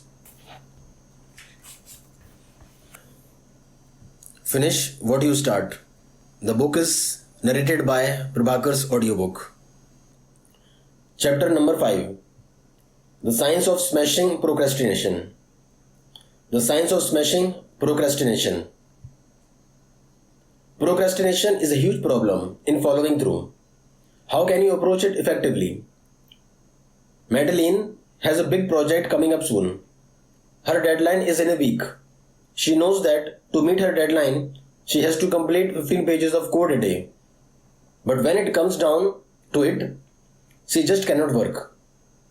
So she put it off, planning to write 30 the next day to make up for the lost progress.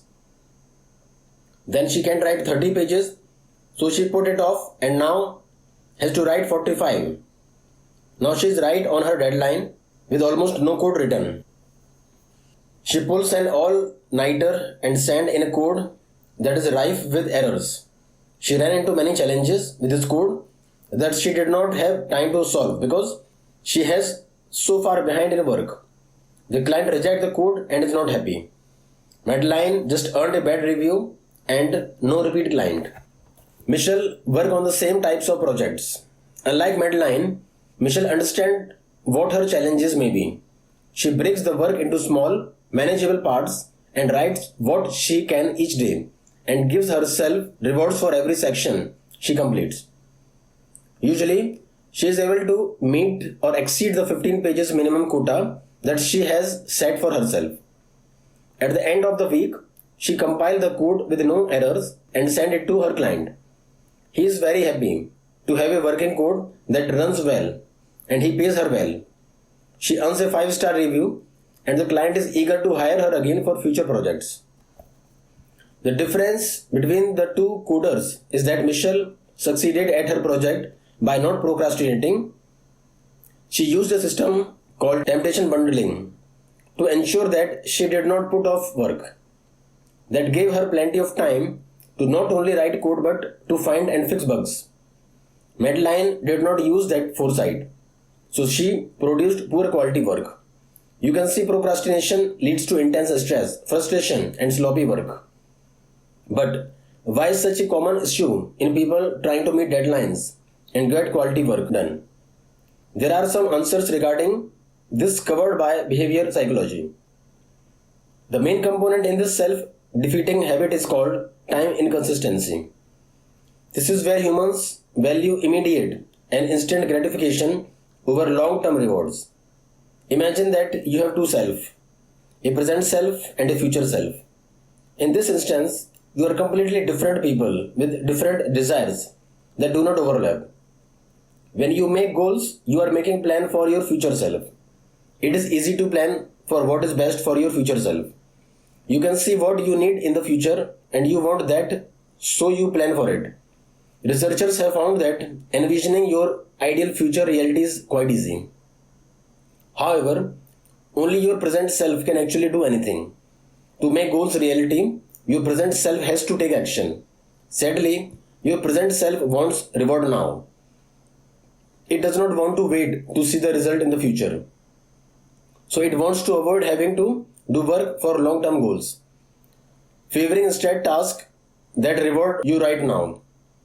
For example, you want to get a big project done to make money, but you really need a nap. You are going to choose the nap over work because that's an immediate reward for your present self. Meanwhile, you are hurting your future self by napping instead of working. Your future self wants goals that pay out at some future date after work performed in the present. The present self wants reward that pay out now, which in turn often hurt your chances of get your future self its long-term rewards. The best way to counteract time inconsistency is to move future long-term rewards into the present more effectively. That way, Your present self sees the benefit and wants to stick to the long-term program. Waiting for a future reward is often not sufficient to motivate your present self because your present self does not want to wait. Temptation bundling. Temptation bundling is an excellent and efficient way to kill procrastination and increase productivity by combining present and future self and their conflicting needs. This takes the above concept and introduces the means to reducing temptation to neglect your future self in the present moment. Conceived by behavioral scientist Carrie Milkman at the University of Pennsylvania, temptation bundling is a way to blend both future and present self needs by making future reward more immediate. You give yourself instant gratification in the present while also achieving goals that benefit your future self in the long term. It's simple than it sounds. Basically, you make a positive but difficult behavior or habit in the long term feel good at the present moment as well. Think eating.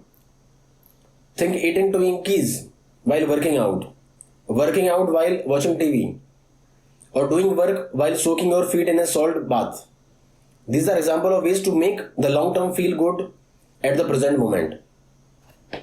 There is no need to suffer in the present to get something done for your future self. If you do suffer, then you will lose all motivation and procrastinate again. So find ways to bundle your temptation with your long term goals. In other words, pair your obligations with instantaneous rewards. Milkman found that up to 51% of her study participants were willing to exercise with temptation bundling.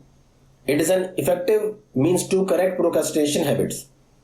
You should make a list with two columns, one side being your guilty pleasures or temptations and the other side being things you need to do for your future self. Then figure out creative ways to link the two conflicting columns in harmony. Suppose you like chocolate, surfing, soccer and running, but work, homework and piano lessons stand in your ways. How might you combine things to make the unpleasant more tolerable? Small easy increment. Another way to mitigate procrastination is to start in a small, easy increment. Really, you want to break tasks down into minuscule, microscopic components. This makes your first step seem incredibly easy. And taking that first step is the hardest part with procrastination. Think of procrastination as an enormous wall you must climb. If you collect enough oil pebbles and rocks, you can eventually create a step for yourself high enough to simply walk over the wall. You can collect boulders the size of your torso and you may get the same result, but it's a much tougher road. Just make sure your barrier to starting are extremely low. For example, you can even complete 95% of a task and leave the remaining 5% at a starter task for later. So you can get back in the swing of things easily. Doing things break inertia and enables you to gain forward momentum.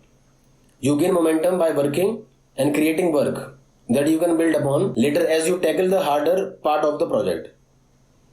A small and easy increment involves two key parts. The first part is to break your task into smaller, more manageable steps. Don't view your task as one huge boulder that you have to get done all at once. Rather, view it as a series of steps to take from point A to point B. Your mind will thank you as things suddenly seem easier and more doable. An example of this to view the writing project you have ahead of you as a series of paragraphs, only 100 words long. Maybe you have to write 100 pages, but don't look at it that way. Look at it as taking baby steps with short paragraphs. After you complete so many paragraphs, you have written your 100 pages. Small tasks build up rapidly, especially when you are not procrastinating. So create tiny, mentally palatable steps that you can take to build something monumental and reach your ultimate goal. A book is composed of words, after all. The second part is to start with the easier task first. This may seem counterintuitive. Why would you leave all the hard stuff for later? Remember that procrastination is about making the first step as easy as possible. You are encouraging yourself and providing to your mind that this task is more than possible with each easy task that you tick off your to-do list. By the time you reach the harder task, they will seem more attainable and surmountable to your mind, since your mind has already done a lot of work. Inertia is the force that builds as you are at rest. On the other hand, momentum is the drive to keep moving forward until you get everything done. Your task here is to break inertia and gain momentum. A small and easy increment accomplish that, because nothing else will get you moving more quickly. Back to the writing example, consider how you can do the easy parts, such as outline and the research notes. Write the part that take the least effort first. Get the bulk of it done. The easy and simple things that are not hard, but that take up a lot of time. Leave the hardest 5% of the writing for last, for when you have momentum. You will not feel so frustrated and overwhelmed, and thus you will not consider this writing task a huge sacrifice that taxes your present self. You will accomplish it and not suffer, which offers some pleasure to your present self. Consider risk. A final tactic is to consider what may go wrong. Being hyper vigilant about what may go wrong is a tactic employed by highly successful and productive people like Bill Gates, Jim Collins. Jim Collins explored this tactic in his book Great by Choice. Referring to this as productive paranoia, he discusses how people like Bill Gates were constantly paranoid about what may go wrong. By always planning for the worst and trying to avoid the worst, these people actually ended up working extremely hard. They were always focused on their project just to avoid the worst possible scenarios. As a result, fear motivated them and kept them from procrastination. Be paranoid and start to question what could go wrong. Think about making contingency plan and working to avoid certain challenges or problems. Thinking about what can go wrong can serve to make you work to avoid things going wrong. As a result, you become more productive just because you are afraid and hyper vigilant at the moment. Be sure to ask yourself how you might lose out if you delay taking action at this moment. The opportunity may go to someone more proactive. Your opportunity may even simply go away, since many things are time sensitive. Consider how disastrous it could be to your success. The fear of losing out will motivate you. Sure, fear is not a pleasant motivator, but if it works, why not use it? Knowing that you are in danger of some kind kicks you into overdrive. Procrastination comes from boredom, complacency, and safety. So stripping those feelings away can leave you paranoid and eager to avoid bad consequences. Of course, fear is not a fun motivator. So only use this tactic in small, safe doses. Doing it too much can really drain you and stress you out. As we all know, stress is damaging to your working spirit. Avoid stress and only use this tactic when you begin to feel an intense temptation to procrastinate. Our opening example of Madeline could have used fear to help her detect possible mistakes and thus to motivate herself to write her code each day. Using fear, she would have planned to leave plenty of wiggle room in her schedule so that she could properly compile the code and ensure that there were no errors in her code writing. She would have anticipated possible errors and would have worked each day in order to give herself time to catch and fix these errors. Takeaways. Tackling procrastination is simple to pushing Sisyphus' stone. You can beat it back for a bit, but it's not natural that you will never be fully rid of it. The problem is typified by time inconsistency, where we comprise two selves that don't have overlapping desires. One wants gratification in the future and the other wants it right now. Temptation bundling is an effective method to battle procrastination. It consists of combining your unpleasurable task with something pleasurable.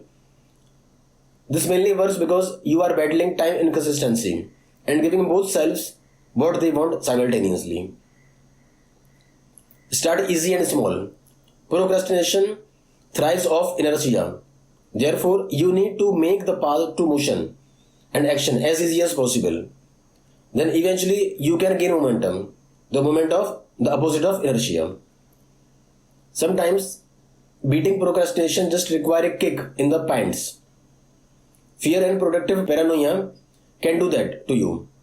If you are fearful of the negative repercussions you will face, then you will certainly be spurred into action. But this is not a method to use very frequently.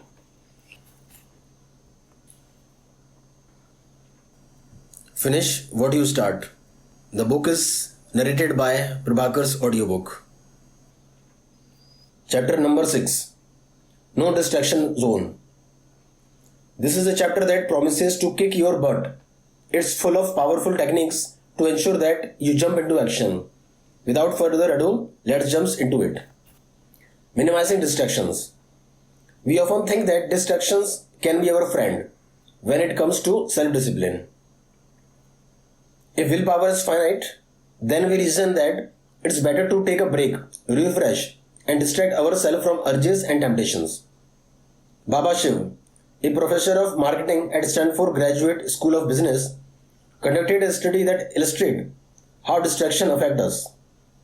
Shiv distracted one group of participants by asking them to remember a phone number and then asked all the study participants to choose either chocolate cake or fruit. Those who were trying to remember phone number choose the cake 50% more often than those who weren't. The conclusion here is that focus is an essential part of being disciplined. If you are constantly distracted, you succumb to temptation without even giving yourself a chance to exercise your willpower. It just doesn't occur to you, and you use the path of least resistance despite your best intentions. Distractions sneakily eat away at our self-discipline. This process can go on in the background so that we don't even realize that our discipline is lapsing until it's too late and all of our past efforts have been wasted. The design of checkout lanes in supermarket is a prime example of capitalizing on distracted minds and depleted willpower. You can make healthy decisions every step of the way through the grocery store, but you can't escape without one final distraction of candy, chocolate, and snack at the register. This is frequently the most difficult time to be disciplined because you are so close to exiting and thinking ahead, and the items are cheap and available to purchase instantly. What should you do with this knowledge? If you work in a cluttered environment, clean it up. A clean desk can help create a clear mind, and a clear mind is much more able to remain disciplined. A Cornell University study provides some compelling evidence supporting the concept of out of sight, out of mind as a means of improving discipline, and it applies to far more beyond your desk. The study participants were given a jar full of Hershey's Kisses that was either clear or opaque and either placed on their desk or 6 feet away. On average, the participant ate 7.7 kisses per day from the clear jar on their desk as opposed to 4.6 per day from opaque jar in the same location. When the jar were placed 6 feet away, the participant ate 5.6 kisses per day from the clear jar and 3.1 per day from the opaque jars. Surprisingly, the study subject consistently reported feeling that they had eaten more kisses when the jars were placed 6 feet away, even though the opposite was true. That discrepancy is a crucial piece of information because it provides a simple guideline for improving discipline. That is, you can use laziness to your advantage by clearing your workspace of distractions. You may not completely forget about those distractions, but the more effort it takes for you to give it to a temptation, the less likely you are to do so. Furthermore, it eliminates some of the most counterproductive discipline lapses, the mindless ones that we don't even realize we are doing. It's so much easier to reach our hand into a cookie jar without thinking about it, if that jar is easily accessible and visible. Those are the types of scenario that you want to avoid when designing an environment for discipline. If you place the cookie jar in a distant cabinet, you don't eliminate the temptation altogether, but you make it so that giving in to the temptation requires a lot of effort. That makes a big difference. Ultimately, you want to create an environment for yourself that is clear of distraction and obvious temptations. You can make discipline drastically easier just by eliminating the mindless and effortless lapses in discipline that are made possible by an environment that hasn't been optimized. This applies to your desk, your workspace, your office, what you can see from your desk, and even your computer desktop. Keep them clear of distractions as much as possible, and you will simply forget about them. In your lapses of discipline or boredom, you will have no other option than to keep working. Default to positive actions and behaviors. Optimizing your environment for self-discipline really comes down to understanding how automatic most of your decision making is. To illustrate that point, consider the finding of a study conducted in 11 European countries on organ donors. The data showed that countries that automatically have citizens opting in to being organ donors requires action to opt out had rate at or above 95% participation. When the default choice was not to be an organ donor, however, the highest rate found in any of the 11 countries was a mere 27% participation. Ultimately, people just went with the option that required the least effort. It said nothing about their actual intention or desire to be an organ donor. This same concept of defaulting to the more desirable choice can be applied to your own self-discipline. We are lazy and will happily accept whatever is in front of our faces. You can make it easy for yourself to choose whichever options most benefit you, while also making it as difficult as possible to make harmful decisions. A default option is one that the decision maker chooses if he or she does nothing or with a minimal amount of effort. In other context, default options also include those that are normative or suggested. Countless experiments and observational studies have shown that making an option the default will increase the likelihood of it being chosen, which is known as the default effect. Making decisions require energy, so we often choose the default option to conserve energy and avoid making decisions, especially when we aren't familiar what it is we are making a decision about. Optimizing this default decision is where the bulk of your effort to make a more disciplined, conducive environment can take place. You might believe that you control the majority of your choice, but in reality, that isn't the case. Instead, a significant amount of your actions are just responses to your environment. If you are distracted by social media, for example, you might move the app icon to the back page of your phone so that you aren't constantly seeing them whenever you open your phone to do something else. Better yet, you can log out of the app after each use or delete them from your phone altogether so that you will only use them when you really want to instead of letting them be distractions. And if you are in a habit of mindlessly picking up your phone while working, you can simply start facing it down and far enough away that you have to get up to reach it. If you want to practice violin more, put it on your desk with your music note open. If you want to floss your teeth more, keep floss in your backpack, in your bathroom, on your nightstand, and on your sofa. There is a seemingly endless number of examples of how you can utilize the default effect to become more disciplined with very little use of willpower itself. Another one is that leaving potato chips and cookies out on the kitchen counter will make it your default choice to eat those things whenever you walk to the kitchen feeling even slightest bit hungry.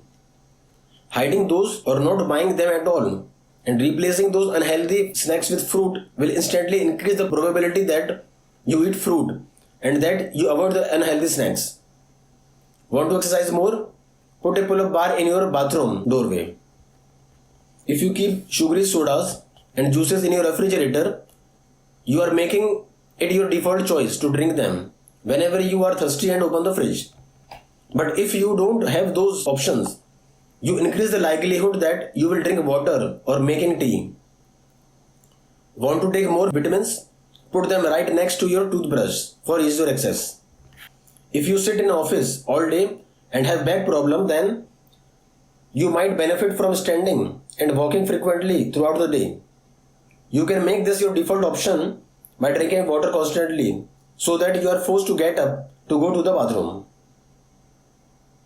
Or perhaps you could schedule alarm on your phone and place it somewhere out of reach so that you have to stand up to turn off the alarm whenever it goes off. The whole point of this is that you can save your willpower and your energy by making positive changes to your environment. The two biggest facets of environment change are reducing clutter and distraction and optimizing choices based on the default effect. If you reduce distraction from your environment, you will clear your mind, which in turn increase focus, efficiency and productivity. Furthermore, you can use your dopamine reward system to your advantage by reinforcing your own good habits, while also cutting back on mindless pursuits of small pleasures. Finally, you can make it so the path with the least effort leads to the choices you desired and benefit from. These all make it so you can sidestep actually using discipline and to save it for your bigger daily challenges. After all, why exercise willpower when you don't need to if you can plan around it? Attention residue. Sometimes focusing on work can be difficult and you find yourself wondering just why it's so hard to stay on track and ignore shiny objects. Luckily, there is an explanation for this. In 2009, Sophie Leroy published a paper that was aptly titled "Why is it so hard to do my work?" In it, she explained an effect that she called attention residue. Leroy noted that other researchers had studied the effect of multitasking on performance, but that in the modern work environment, once you reached a high enough level, it was more common to find people working on different projects sequentially. Going from one meeting to the next, starting to work on one project and soon after having to transition to another is just part of life in organization. Leroy explains. This is essentially the modern version of multitasking. Working on a project in short bursts and switching between them, not necessarily doing them all at once. People may not actually be working multiple tasks at the same time, but it's nearly as bad to keep switching between them in relatively quick succession. For all intent and purposes, this is multitasking. The problem identified by this research is that you cannot switch seamlessly between tasks without a delay of sorts. When you switch from task A to task B, your attention doesn't immediately follow. A residue of your attention remains stuck thinking about original task. This becomes worse and the residue becomes especially thick if your work on task A was unbounded and of low intensity because before you switched. But even if you finish task A, before moving on, your attention remains divided for a while. Leroy test forced people to switch between different tasks in a laboratory setting. In one of these experiments, she started the subject working on set of word puzzles. In one of the trials, she would interrupt their work and force them to move on to a new and challenging task. For example, reading resume and making hypothetical hiring decisions. In other trials, she let the subject finish the puzzle before giving them the next task. While the participants were switching between puzzling and hiring, Leroy would play a quick lexical decision game. This was so she could quantify the amount of leftover residue from the first task. The results were clear. People experiencing attention residue after switching tasks are likely to demonstrate poor performance on that next task. And the more intense the residue, the worse the performance. This doesn't seem too far for a stretch when you think about it. We have all experienced that frantic moment when we are doing too many things at once and suddenly find ourselves unable to do any at all. However, How can you concentrate on any task if you keep switching back and forth between two or more different things? You will likely be stuck simply trying to make sense of everything and organize it so you can understand it. It will only force you to waste time trying to catch up to where you were instead of pushing forward. You will take one step forward but two steps back each time you try. Even worse news is presented by Stanford researcher Clifford Nass, who examined the work pattern of people who multitask. The researchers split their subject into two groups: those who regularly do a lot of media multitasking and those who don't. In one experiment, the group were shown set of two red rectangles, alone or surrounded by two 4 and or 6 blue rectangles. Each configuration was flashed twice, and the participant had to determine whether the two red rectangles in the second frame differed from the first. It sounds simple enough. Just ignore the blue rectangle and see if the red ones change. In fact, it was quite simple, and those who didn't often multitask had no trouble doing this. However, the high multitasker performed terribly as they were constantly distracted by the irrelevant blue images. Because they couldn't ignore the images, researchers thought that maybe they were better at storing and organizing information. Maybe they had better memories. But this was proven wrong by the second test. After being shown sequences of alphabetical letters, the high multitasker also struggled to remember when a letter was making a repeat appearance.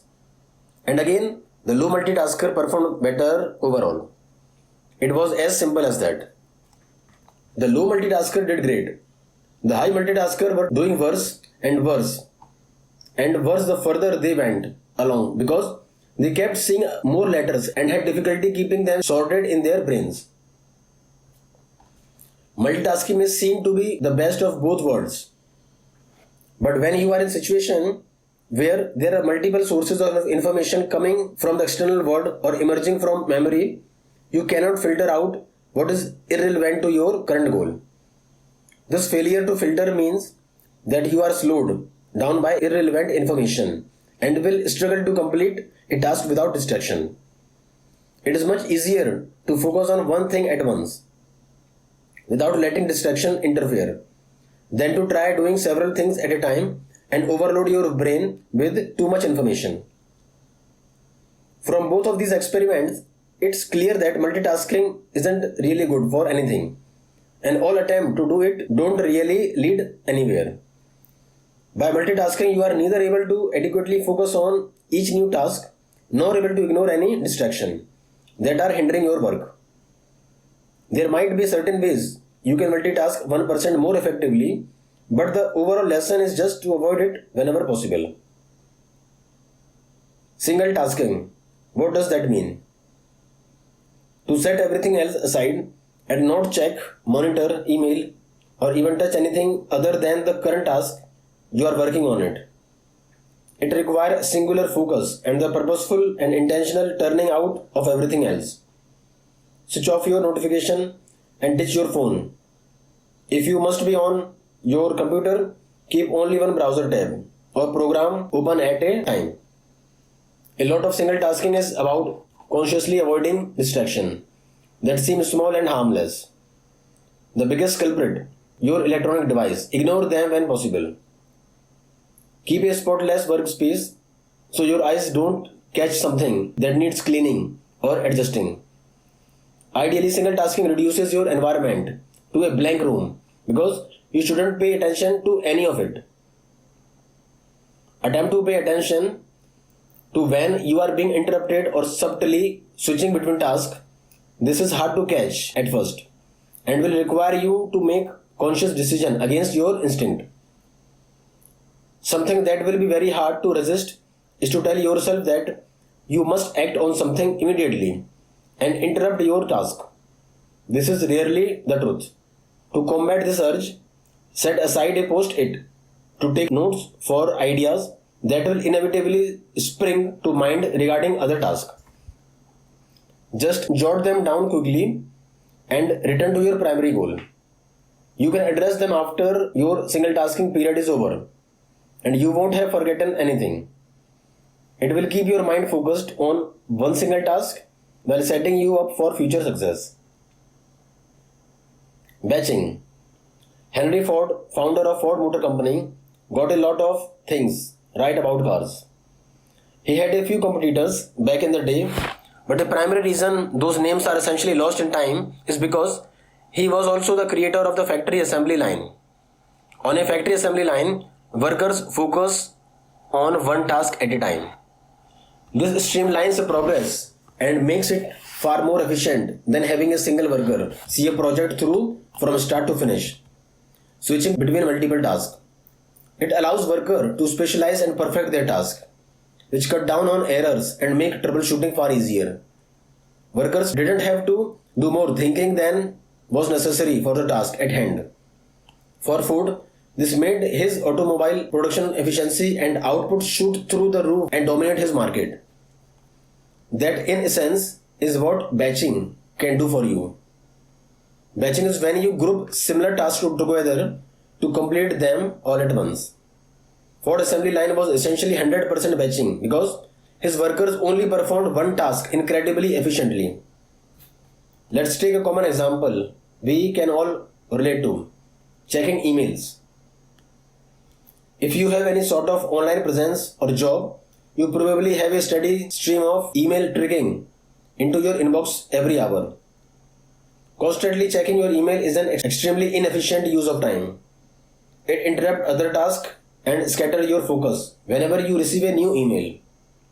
Many of us drop what we are doing to take care of something from an email. Then we have to start the original task over again because our flow and momentum has been interrupted. Batching email will considerably improve your productivity. An example of this would be to only check your emails at the top of every 2 hours and purposely ignore or block your inbox notification. At first it might be difficult, but limiting how often you check email in this way allows you to focus on your task without constantly being distracted and having to re-acclimatize yourself. Perhaps more importantly, it teaches the lesson that saying no to some tasks is just as important as saying yes to the correct ones. Batching teaches the art of purposeful, deliberate ignorance so you can focus on other tasks. Switching from task to task is a large mental burden because you are essentially stopping and starting from zero to numerous times throughout the day.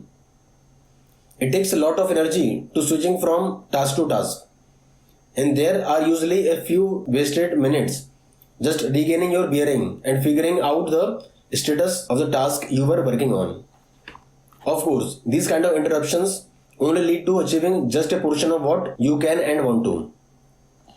In the example of checking email, batching allows you to stay in a mindset of reading and composing email with all its associated skills, tasks and reminders. Email is a distinctly different mindset and way of thinking than designing a new graphic for an advertising campaign. Staying in the same mindset pay huge dividends. Batching allows you to save your mental energy for the task themselves and not waste your energy on the process of switching back and forth between them. What else can you batch? You can schedule all your meetings in one afternoon, so you will have a free uninterrupted morning to work. You can plan to do everything that require computer access in the morning and even batch parts of tasks such as the part that require you to make phone calls. You can also batch your distractions. This isn't to distract and amuse yourself more efficiently. It's to make sure that you are conserving your energy and allowing your focus time to be exactly that focused. How can you batch distractions? For example, if you are burned out on a particular task, you might want to take a little social media break. By all means, take it. However, allot just a bit more time to check all of your accounts. ESPN, Refinery 29 and whatever other distractions you occupy yourself with. Grab a new cup of coffee, take a brisk walk around the office and say hello to your neighbor. Get it all out of your system so that when you are back to the work, you can have a solid and fixed block of time in which to focus. After all, if there is nothing new on your Facebook pages, you will probably feel less compelled to check it. Once you knock yourself out doing all these distraction activities within the allotted time, you can switch to productive work for the rest of your hour. The more you divide your attention among different activities, the less productive you will be. However, if you begin doing something similar to the previous activity, you will find it's much easier to get going because your mind is already geared toward doing a certain kind of task. Do all the similar tasks together, one after the other, and then move on to the next batch of similar or related activities. Effective batching can skyrocket your productivity no matter the context. Don't do list. Everyone knows the value of the to-do list, no doubt. You have stumbled across tips elsewhere about using a to-do list to increase productivity. But everyone inherently kind of knows what they should be doing and when they need to do it by. The act of writing it down just helps remind them and making people more likely to take care of their obligations. However, not everyone knows that what they shouldn't be doing, what they should be avoiding, common ways of procrastinating, and distractions that masquerade as priorities. Along with your to-do list, it's equally important to make a don't-do list. Each day, we are faced with choosing tasks that will create the biggest impact on us. And these are many hidden obstacles. Again, we all know the obvious evils to avoid when trying to upgrade the productivity.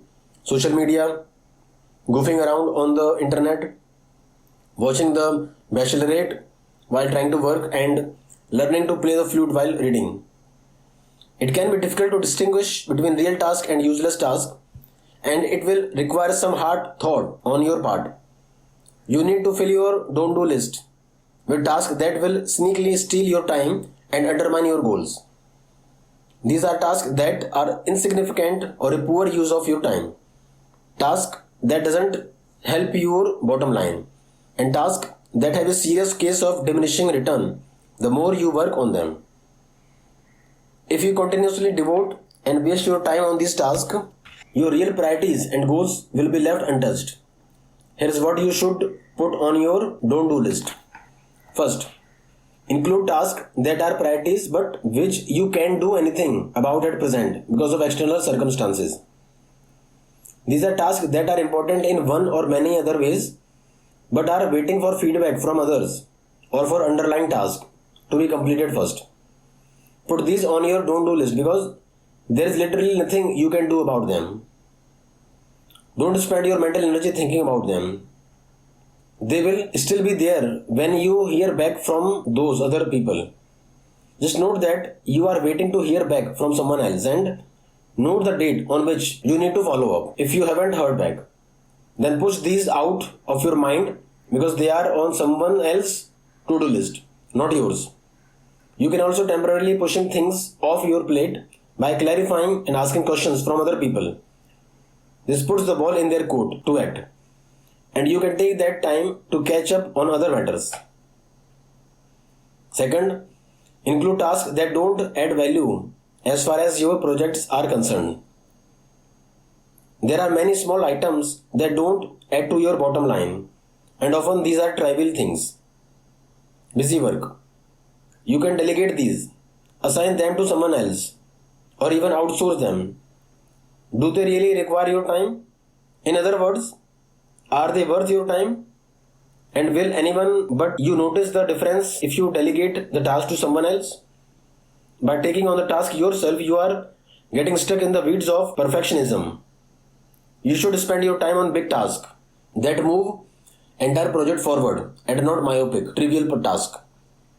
Often these are useless tasks disguised as important ones, such as selecting the paint color for the bike shed in the parking lot of the nuclear power plant you are building.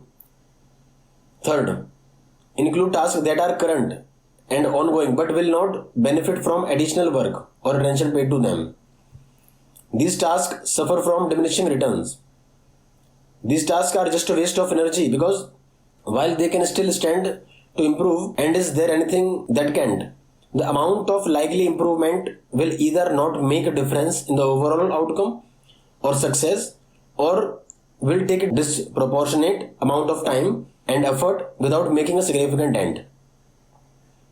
For all intents and purposes, these tasks should be considered done.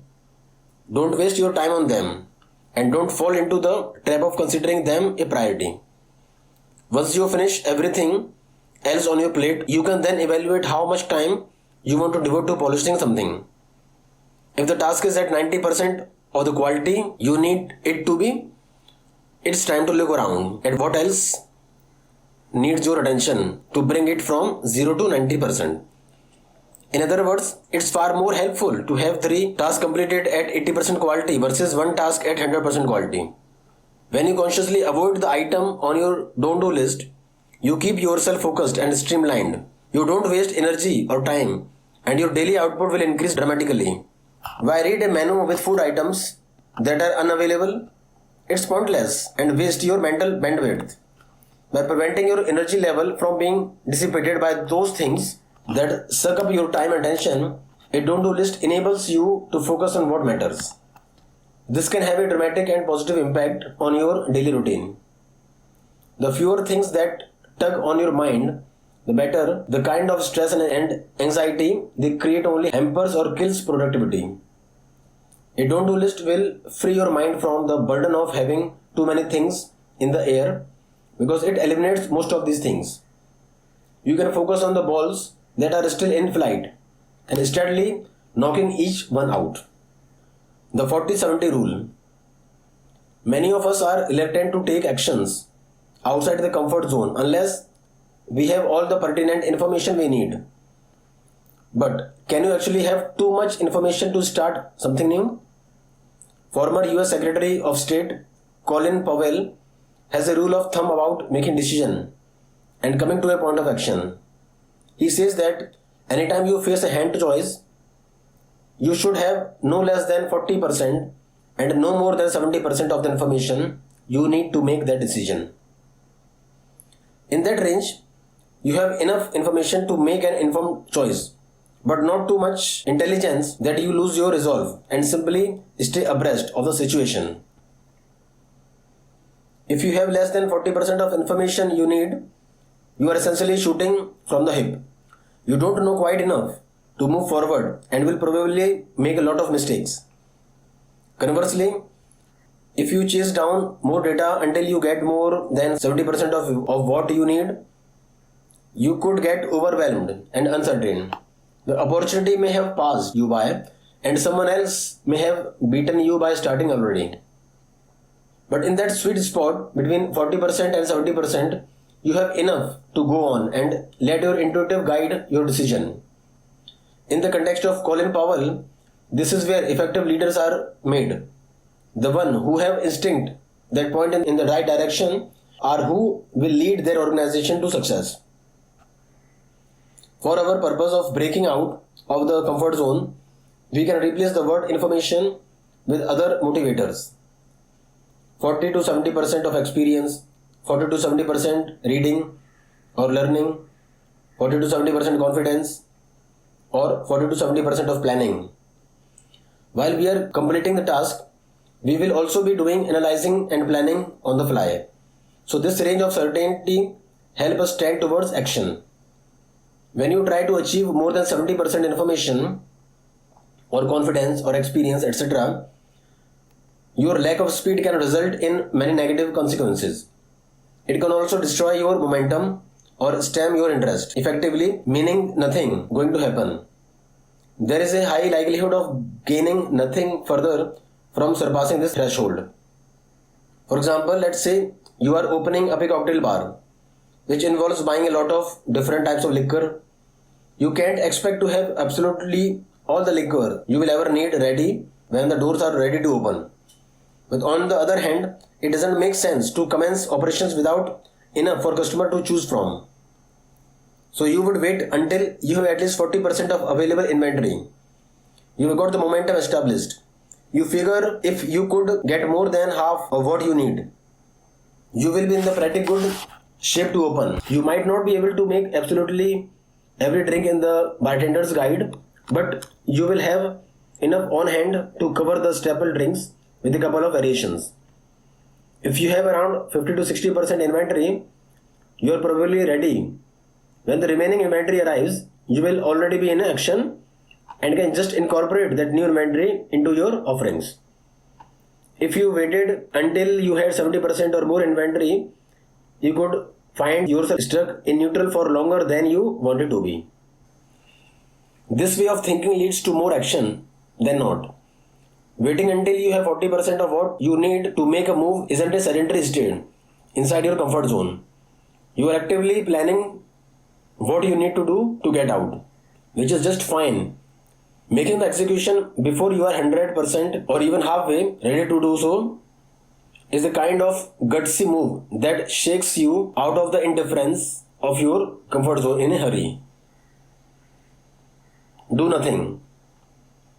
Burnout is a very real risk, especially in today's modern age where to get ahead.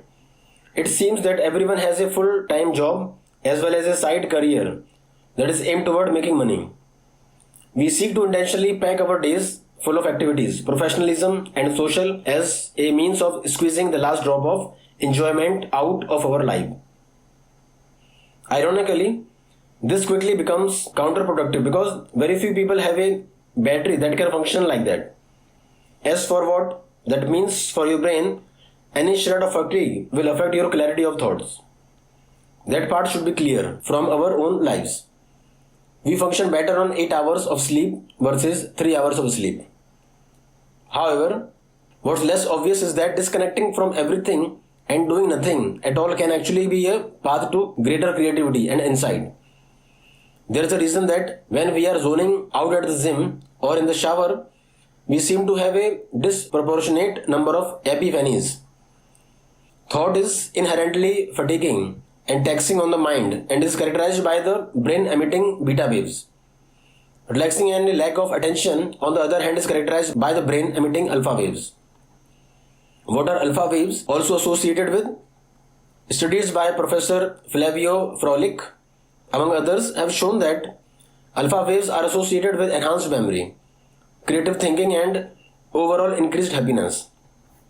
Maybe that's the reason meditation and practicing mindfulness is being pushed so hard these days. These intentionally slow you down and put you in a state of releasing alpha waves, which triggers increased happiness and life satisfaction. Most of the world top performers, such as CEOs, always mention meditation as a vital part of their daily routine. This is likely why. The ability to tune things out allows them to function at their peak when it matters, like a battery recharge in the middle of the day. For the high achievers out there, it's not necessarily a matter of taking a break just to generate some alpha waves. Don't think of it as a rest. Think of it as recovering so you can get ready when you need to really think creatively. We instinctively know to sleep, stretch, and warm up our bodies if we have an athletic competition, but we disregard doing the same for our minds. When you relax more and do nothing at all, you enter the state of allowing your mind to wander, and you also come back recharged and refreshed. Allow yourself to daydream, because when was the last time you daydreams were boring and routine versus creative and outlandish? If you need a break, resist the urge to pick up your phone and scroll through your social media. Just starting into blank space might be a better use of your time. Takeaways. Minimize your distraction in your environment. It turns out that out of sight is out of mind with distractions. So don't keep anything stimulating near your workstation, otherwise your willpower will slowly deplete itself. Create default actions wherever possible. This is where the easiest and lowest resistance path for you is the path you want the most. This is also done through curating and designing your environment for productivity. Single tasking is an important concept because it definitively proves the flaws of multitasking. When you switch from task to task, you create attention residue. This means it takes a while for you to adjust to each new task. Even if you were already familiar with it, you can eliminate this by single tasking and also by batching. This is when you do all similar types of tasks together to capitalize on your mental efficiency. A don't-do list can be just as powerful as a to-do list because we are rarely told what to ignore. As a result, these distractions and sneaky time suckers can invade our space without us even knowing we are being duped. Include tasks you can't move forward on, make progress on, or help. The 40-70 rule is when you beat inaction through the amount of information you seek. If you have less than 40%, don't act. But if you have 70%, you must act. You will never have 100%, and chances are 70% is more than sufficient. The rest you learn along the way, anyways. Finally, you might want to do something from time to time. This is rest and relaxation. But you should think of it as mental recovery. What does an athlete do between races or matches? You got it. They recover so they are primed to work again when necessary.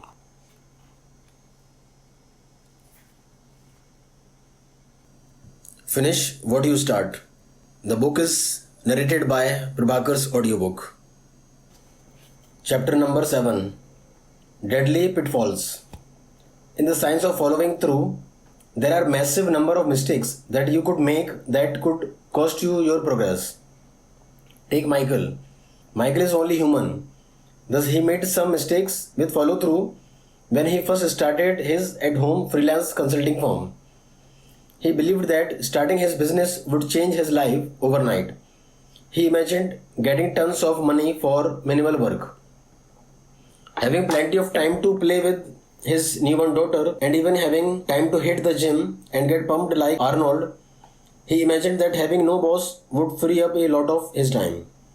Weeks went by and he did none of these things. In fact, his expectation felt so extreme that they were intimidating and discouraging. This is called false hope syndrome. Michael thought he would accomplish a lot more than was humanly possible. His other mistake was not getting to know himself or know he worked best. He tried to impose an unrealistic schedule on himself that just did not fit his natural circadian rhythm and work preferences. False hope syndrome occurs when you think that you can do everything on your to-do list and reach your dreams in a short amount of time. You promise yourself or a client the moon. Then you are sorely disappointed when you cannot deliver. And those big expectations have actually caused a negative effect on your working spirit. They will cause you to shrink back and be more fearful of the failure you just experienced. And you may end up in a worse state than you were to begin with. Michael was extremely disappointed by the lack of huge life changes he saw when he started his business. His life did not change magically overnight. He did not have the energy for all of those challenges he was planning to make. Plus, he hated working because he was following the wrong schedule. He began to fall behind on work and procrastinated to avoid the task he hated. He tried to work in the morning while drinking 3 cups of coffee and found he just could not function. After a while, Michael decided to take a good long look at he was trying to do and how he was feeling. He adjusted his schedule to fit his lifestyle better and stopped working so early in the morning after staying up late with his daughter, who had not yet achieved a normal sleep cycle. He found how to work on only a small goal at a time and make time for his goal when he could. Suddenly, Michael felt better and worked better. Life was just easier since he fell into a more comfortable and realistic groove. He was no longer overwhelmed and disappointed, so he stopped despising work and stopped putting work off out of loathing and dread. Like Michael, we all make mistakes, but learning which mistake to avoid give you a step up on other people.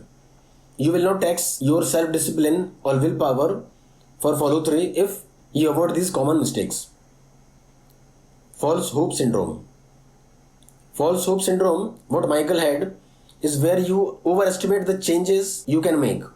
You set unrealistic expectations for what you can do and the speed, number, and ease of changes you plan to make to your life.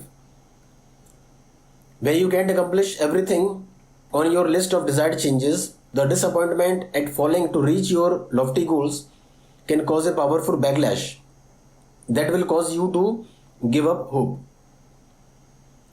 Even if you have extremely strong self discipline and desire to change, you will still fail if your expectations are too high.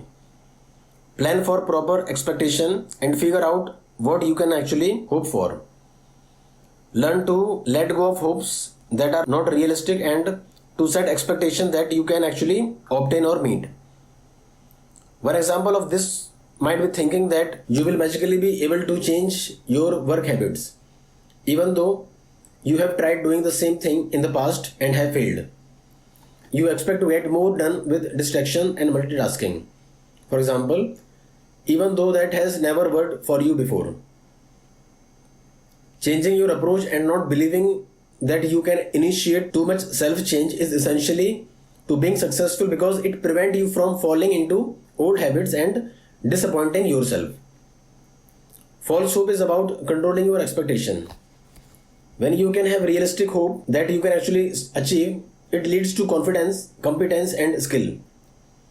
Anything else is just setting yourself up for heartbreak and failure, which tends to not be productive.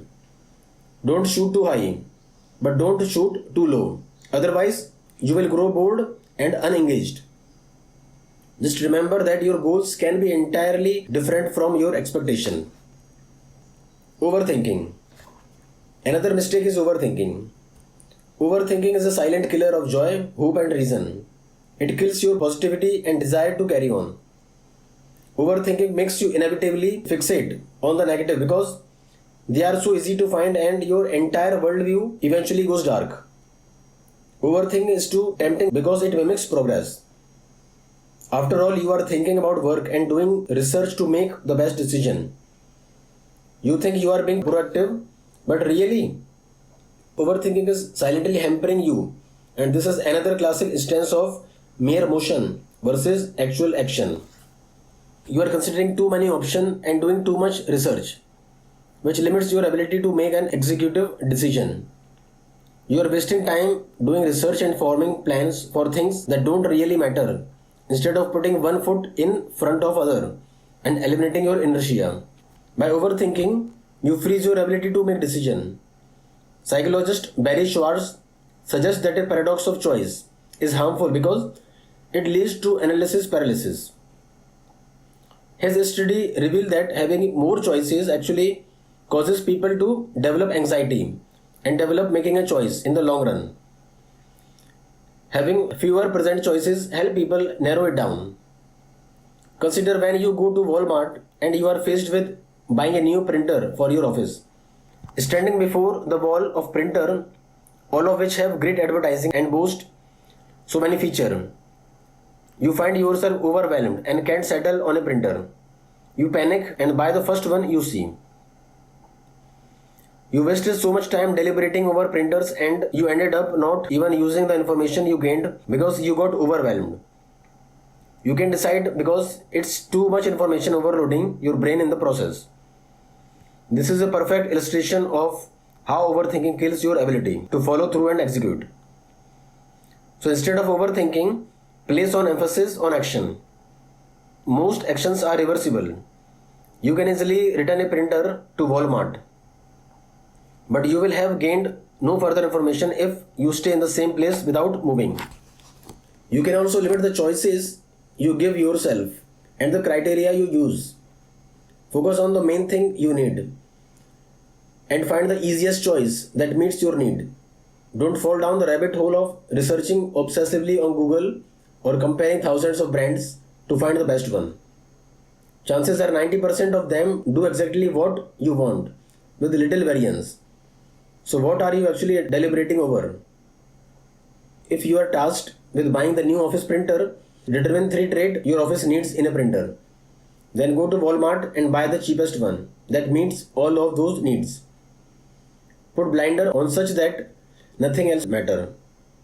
This is a classic example of limiting your information intake and being willfully ignorant. Overthinking can sneak in because we don't have clarity on what matters. So when you can articulate those, suddenly you can see clear choices. Worry. Worry is closely related to overthinking, and it is the third powerful mistake you might make in following through. Worrying is when you ruminate on problems, real or imagined. This takes you out of the present, which you have control over, and puts you into the future or past, which you have zero control over. Worrying steals your control and composure. But taking action and focusing on the present empowers you by letting you get things done now. Try to switch your mindset toward action and solutions rather than problems and mistake. Furthermore, worrying makes you focus on things that may not even be real and that you cannot change.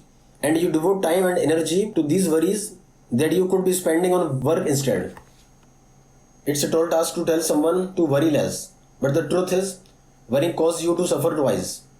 Once during the worrying, and again if the dreaded event actually occurs. And if it doesn't occur, you have just suffered for no reason at all. Worrying can also masquerade as productivity. But again, it is wasted motion. It's a lot of energy spent to get nowhere. Focus on what you can control and do something about it. Focus on things that are real and have happened, not imaginary outcomes or scenarios that may never come to pass. Do what you can do at the moment because that's all you can control. In doing so, carry a mindset of action and control rather than fear. Know thyself. The final major mistake many people make is failing to get to know themselves. Knowing yourself enables you to figure out how to work best and create the most beneficial environment for yourself. Not all people work the same way. One man might like a detailed schedule that lays out every part of his day, while another man needs breathing room and spontaneity. One woman needs a quiet environment where she can work alone, while another woman needs friend and a social work environment to thrive in. Like Michael found out, don't impose unrealistic or unsuitable schedules, ideals, or environment on yourself and expect to succeed. Find what is best for you and then implement that to thrive. You can only work best if you are in your best environment. Find what that environment is instead of forcing yourself to conform to something that does not suit you, and instead make yourself miserable and hinder your productivity. When you use your preferences and strength to your advantage, you are more likely to follow through. This is because you are allowing yourself to work at your very peak. You are not fighting yourself and are instead working within your flow and accessing your strength. You are not making yourself miserable because someone else's formula for success. Stop judging yourself and others for being different. We are all different. Our productivity is fragile and requires particular care to flourish. Treat yourself to what helps you thrive if you want to follow through. Figure out what times you work best during the day. Then work during those times. Don't let others judge you for not being functional before 8 am or for working late into the night. Working at your best time will enable you to be more productive and follow through more easily because you are using your energy when you have the most of it. Don't try to work early in the morning if you are not a morning person, because that will only lead you to failure. There is another component of getting to know yourself. Diagnosing why you are failing and fixing the underlying problem. It is diagnosing the cause and source of your lack of follow through so that you can address it. Only when you determine the cause of your poor follow through can you actually do something about it. Don't make the common mistake of attributing failure to the wrong cause, or you will never be able to address and correct the issue. Be Sherlock Holmes if you are having trouble with follow through. Using the power of deduction, deduce what is wrong and why you are not being productive. Maybe you are reading another time management book when you should be keeping a calendar and not wasting time on books. Maybe you are trying to organize and label everything when really you just have too much stuff and need to get rid of some of it. Maybe you are discouraged, so you procrastinate and thus keep failing and wondering why your discouragement is growing. Really consider how you feel when you don't follow through. Look at your feeling during the commencement stage of a project and see if you feel overwhelmed or put things off for too long to reasonably finish them. Why do you specifically give up? When you find the reason, you can figure out how to apply one of the rule or mindset in this book to rectify the problem. Failure problem. Failure happens and it's going to happen. It's not the end of the world. It's entirely not the end of productivity. But failure is useful because when we are aware of the cause, when we see the cause, we can see how to fix it and how to avoid repeated failure in the future. When we don't, we doomed to repeat our mistake until we do realize what's actually going on. Avoid wasted time by diagnosing your reason for failure early on. Takeaways. Pitfalls to following through and finishing what you start. Too many to name, but a select few in this chapter are stronger and more dangerous than most. False hope syndrome is when you expect that you will be able to change or improve to an unrealistic degree. When you inevitably fail to meet this mark, there is a very real backlash that results in your being even less motivated and disciplined than before you started. To beat this, set proper expectation based on your history and understand the difference between goals and expectations. Overthinking is sneaky because it feels like action and it even feels productive, but it's not. Overthinking is when you fixate and can't seem to take the first step towards action. Zero in all the details that matter. Deliberately ignore everything else and you will feel much more clarity. Worrying is when you fixate on everything and inevitably start drawing out the negative scenarios and pitfalls. However, worrying is also when you fixate on things that can't control while ignoring what you can control, the present. The solution is to focus on what you can do right now and only right now. Do you know yourself? Well, what about in terms of productivity and how you work and produce the best? You can consider time of the day, environment, setting, and so on. But you should consider that knowing yourself is also the ability to look at yourself and understand why you may have failed and come up short. It is the ability to self-diagnose and be self-aware. Finish what you start. The book is narrated by Prabhakar's audiobook. Chapter number 8. Daily Systems for Success. Ned started his own software consulting firm. He was thrilled to be his own boss and did not anticipate that he would have any trouble managing clients, answering emails, generating leads, sending out invoices, performing his consulting work, and so on. At first, everything in Ned's business was great. He would wake up early, answer emails, and send out newsletters to generate leads. Then he would get to his normal job. When he had spare time, he would get back to email. Late into the night, he would be working, trying to market himself while also working on his various projects. But as his business took off, suddenly his inbox was inundated. His list of projects grew longer and longer. Suddenly, he was completely overwhelmed. Putting in 12-hour day, at the very least, he struggled to catch up with emails, follow up with clients, send out invoices in a timely manner, and meet deadlines. He felt as if he were drowning. Angry client would harass him, demanding to know where their work was. Seeing his desk would have made Maratha Stewart weep. Ned would spend up to 15 minutes looking for important papers or notes that he had made on projects. His home office was a jumbled mess. The room that he had so cheerfully painted and decorated was now a prison, where he spent almost all of his time. Ned himself looked even worse. He looked into a zombie and subsisted on coffee and fast food. His eyes developed deep bags under them. Then he realized that he was losing leads and losing money. Bad reviews began to pile up on his website and his freelancing profile. It looked as if his consulting firm was failing. What did Ned do wrong? He did not use a system. He relied on himself to get everything done and did not implement a way to organize and streamline his work to make it easier. He took on too much at once, trying to accomplish tons of goals each day without using a system to make those goals easier. Willpower is great to a degree. You certainly need it in your life to push you to be the best that you can be. But relying on your willpower and self-discipline alone to be successful can fail you if you rely on too heavily because you cannot push yourself past your maximum. Once you hit your maximum, your willpower and self-discipline cannot push you to move forward. Willpower and self-discipline are fickle and crumble when you become overwhelmed. The story of Ned is a great glimpse into what happens when you try to always push yourself to do things that you need to do for success in life.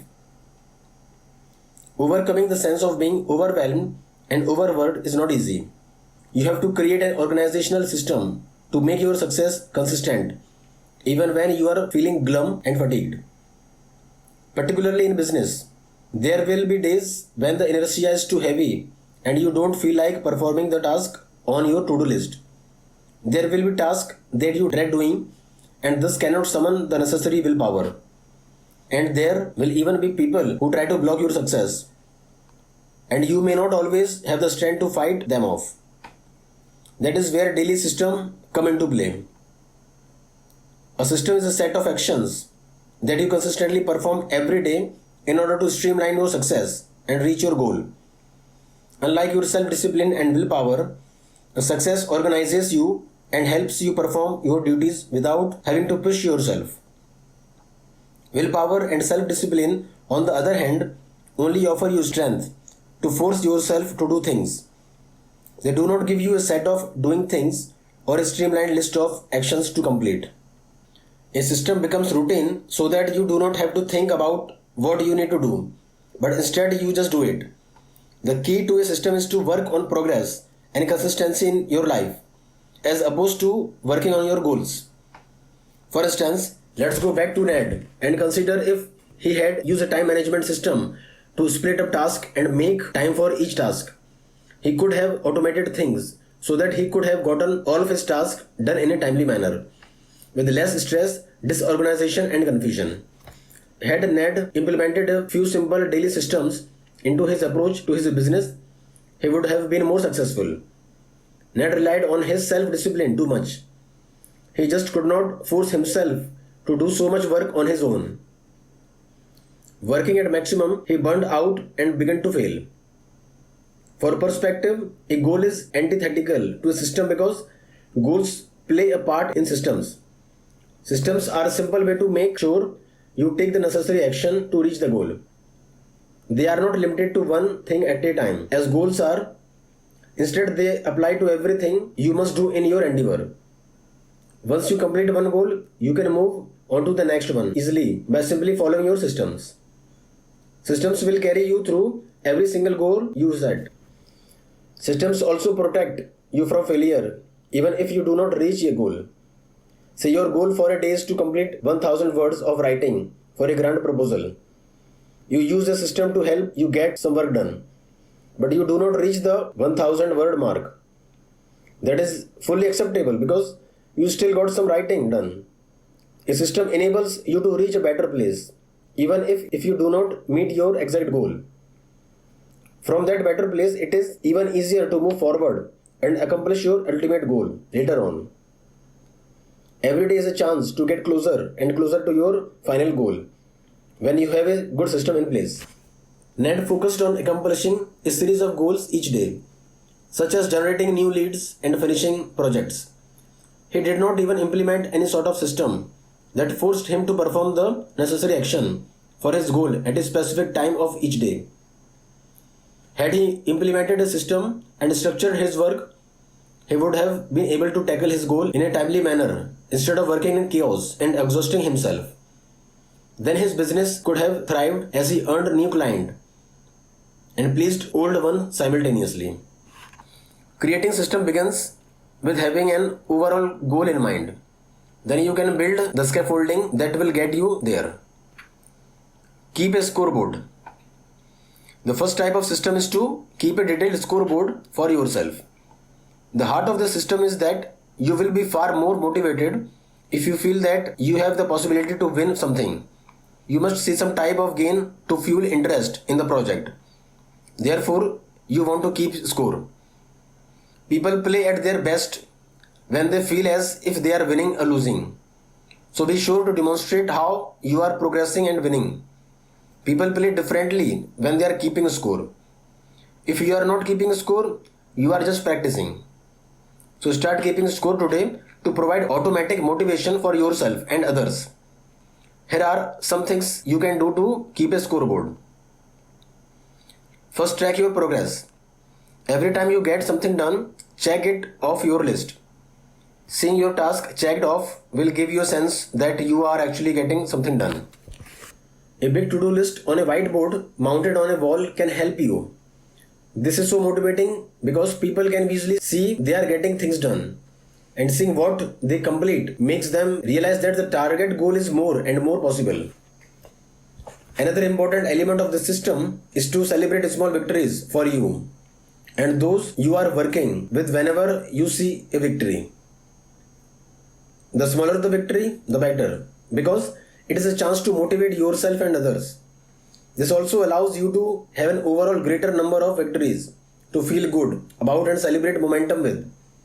Find every little small victory, be it scoring a new client or finding a way around an obstacle you face. Create friendly competition to boost this concept, even if you have to compete with your own past performance. Finally, always have an ultimate reward or incentive at the end of the project. When you meet the ultimate goal that you have set, reward yourself. Having some type of reward set up for when you hit your goal can give you something to look forward to, which pushes you forward even when you want to give up. Treat yourself to a spa day when you hit that mark, for example, or treat your team to a night out. This mentality is why bonuses work well to motivated workers in companies. An example of how to integrate the system into your work life is to create a list of things you wish to accomplish. When you check off an item on the list, have a small celebration, such as a pizza party for the whole team. Be sure to set incentive, such as bonuses or a day trip at the end. For every sale you want to mark it and celebrate it. View every day as a chance to rack up more points on your scoreboard. Time management. A time management system is essential to success for anyone. Knowing how to divide up your time and how much time to give to each task will help you complete goals on time. Time management is essential because it really helps you get things done by your deadline, and it provides motivation to follow through on task. You can set realistic expectations once you know the appropriate time frame for everything you do. To practice good time management, first set a routine for your work. A routine is a system that enables you to know what to do when. You know you need to start work at 9, for example. Take deadline and other time commitment into account when setting up your routine. Be sure to set aside time for work, eating, sleep, appointment and other commitments. In addition, don't neglect yourself or you will hit your maximum and become too stressed to handle work. So be sure to also tend to your health, sleep well and eat right. Always assess your time needs on a project. Ask yourself how much time will something take. To get a better idea of your time needs, you can time yourself on certain tasks to get an idea of how long things take you at your normal, comfortable place. You should never feel hectic or stressed with a good time management system. So be sure to time yourself doing things at a pace that does not stress you out and give yourself some wiggle room for unforeseen issues that may cause you to need more time. Read over your daily task as the start of the day. When you get to work or even when you wake up, look over a planner and see what you have planned for the day. This helps you ensure that you meet goal in a timely manner. Be sure to account time for important appointments. as well as the amount of time you need to do things related to your business, such as answering emails, attending networking events, and having strategic meetings. Minimize distraction whenever you are working. Focus on one thing at a time. Multitasking and having distractions can drastically cut down on your productivity.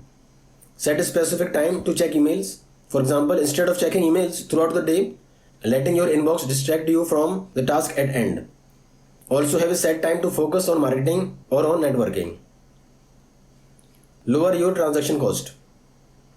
Transaction cost is an economic term for the cost you must expend to be in the market. Whenever you do something, you have some sort of cost associated with it. The cost may be monetary, such as an investment to start a business, or it may be emotional, such as an apprehension of embarking on a new business opportunity without knowing if you will succeed or fail. Or it could even be physical, demanding your physical prowess or labor. These are simply the cost or obstacle you have to overcome to play the game. Build a system around manipulating these costs to your benefit. Cut out the cost that tax you and make the gains you want convenient and easy. Make it harder on yourself to do unproductive things, such as procrastinating, by raising the cost that such habits will create for you. Meanwhile, lower the transaction cost on things you want to do more consistently. You want to encourage good habits, such as systematic work and time management, by making them easier for you so that they cost less. Meanwhile, flip the table and make bad habits like being disorganized, having poor time management, and procrastinating too expensive to entertain. For example, by being more organized, you have less stress and spend less time looking for things you need in the office. So that make it easier to practice this behavior. Find effortless meaning to organize your office without spending too much money and without taking too much time. Use a simple color coding system for papers and use boxes laying around the house to create paper bins that you label clearly with a Sharpie. This costs almost nothing, yet it saves you so much hassle as you work. Notice how the behavior of being organized become easier with reduced cost, and how that good habits make reaching your goal easier. You just cut down on your cost by reducing the taxation of being disorganized. Plus, you expended almost no money or effort organizing your office. Make undesired behavior cost too much. Train yourself to bad behavior as something that is too expensive to engage in. For example, raise the cost of unproductive behavior by forcing yourself to climb 5 flights of stairs, to smoke or eat chocolate or browse your phone. Let's look at how to generally manipulate transaction cost. The first part of this is to make good habits cost nothing. The reward must be greater than the cost of a good behavior. This is the only way to motivate yourself to make positive changes. For example, you might make it easier to be organized by spending less money on an organizational system for the office. And you can make it so simple to find things in the office that it reduces stress at work. Make bad habits cost a lot. You won't want to engage in bad habits if the cost outweigh the profit. A good example is to reduce unproductivity by making time that you spend not working lose your money. Consider how Ned could have reduced his transaction cost. The amount of work he put into his business became too much for him to handle alone, and he quickly hit his maximum, where he could not function anymore. By making work easier and being disorganized harder, he could have made his life and work much more efficient. He should have made his bad habits too expensive for him to afford and his good habits practically effortless. Gather all information first. This system is about gathering information, everything you require for a project before you even start the project. Find the information that is critical to the project and try to complete your research phase all in one go. This system saves you the time of trying to gather resources while you are immersed in your project. You can focus on project rather than on gathering resources and information. This removes the hurdles that halt momentum. You can use momentum to roll forward, making the project easier to perform as you are in the middle of it. Having to stop your work to find out information or find a supply can kill momentum. Momentum is when you work without stopping, letting each completed goal build on top of each other to make the next goal easier to complete. For example, before a big work project, you may need a team of people with certain skills or a single partner. You may need some basic supplies or a specific software. Even consider office supplies you will need, such as pen, paper, and have them at hand. Gather all the resources you need and have them ready before you even commence working. Also list all the information you will need before working, such as contact information for other workers and the deadline, so that you do not have to search for information while you are busy. Think of it like carrying all the grocery out of your car in one trip. In Gary Patterson's book Crucial Conversations, he suggested some of the information you must gather or access before you embark on any project. Assign responsibility. Ask who is responsible for what. Assign a name to each task that must be completed. This is essential for creating clarity. You want to have a leader, a person in charge of marketing, a person in charge of human resource, and so on. For every aspect of your project, find someone who can handle it. If you are handling everything by yourself because you are working solo, then delegate responsibility to yourself by splitting your task into different roles and then performing each of those roles separately at different times to ensure you complete them. Specify your desired outcome and expectations. Be very specific about what you want to accomplish and what you expect to do. Having a target outcome can guide you in success by making it clear to you what task you have to complete and how you need to work. Specify how much work you want to get done, how many units you want to sell, how much money you want to make, and when you want to meet your goals by. Go ahead and set clear goals that are both reachable and inspiring. For example, you may want to look at previous sales and say, okay, we sold 1000 units last month, let's hit 1200 this month. Determine the deadline. You probably have a deadline set by your boss or client. If you don't set one yourself, nothing will motivate you like a specific date where you must have a project completed by. Deadlines can give you a clear guideline for how to structure your time and when to meet milestone. Make sure to set a realistic deadline. Do not promise someone the moon and then not be able to deliver.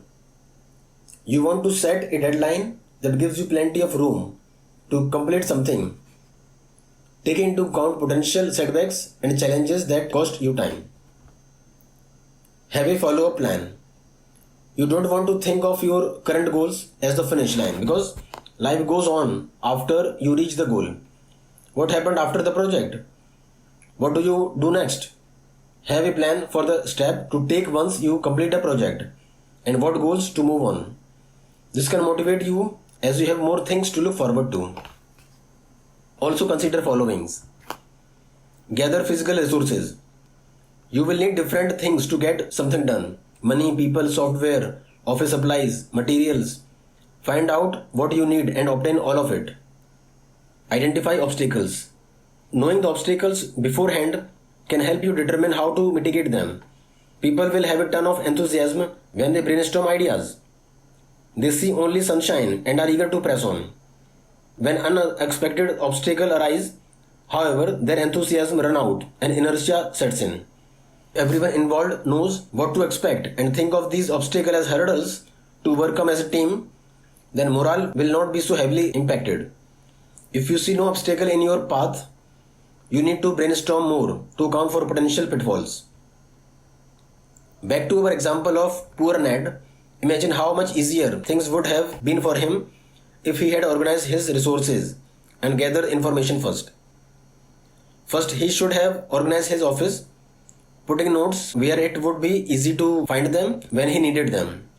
Next, he should have found the software programs that would have let him automate emails, newsletters, codes, and invoices, which would have lessened the workload he carried by himself. Finally, he should have anticipated the volume of work coming in so that he could have managed his time better and handled his workload more efficiently. He should have set a deadline and made sure to meet them. He could have considered hiring someone else to take some of his responsibility had he estimated how much work he was going to gain. On top of that, he should have identified challenges and prepared for them, such as having too great of a workload. Then he could have mitigated these challenges with a bit of forethought. Gathering all of these resources beforehand could have saved Ned so much work after he launched his business. Daily systems streamlines work and cut down on the amount of willpower you require to plug on in life. They make actions systematic and therefore they encourage progress. You can avoid failure in your life by using systems to implement efficiency and forward progress. Don't be an ad. Use daily systems to propel yourself into success. Takeaways. Systems are a set of daily behaviors. It doesn't have to be more complex than that.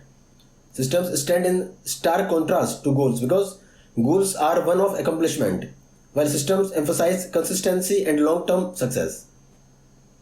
Keep a scoreboard for everything large and trivial. This keeps you motivated and striving toward growth and progress. Manage your time better by understanding how long things will take in reality and accounting for your own quirks and inefficiencies. Lower your transaction cost by making undesirable behavior inconvenient and unwieldy, while making desirable behaviors convenient and easy. Gather all the information and materials you need all at once and before you get started. This allows you to work interruption free and gather momentum.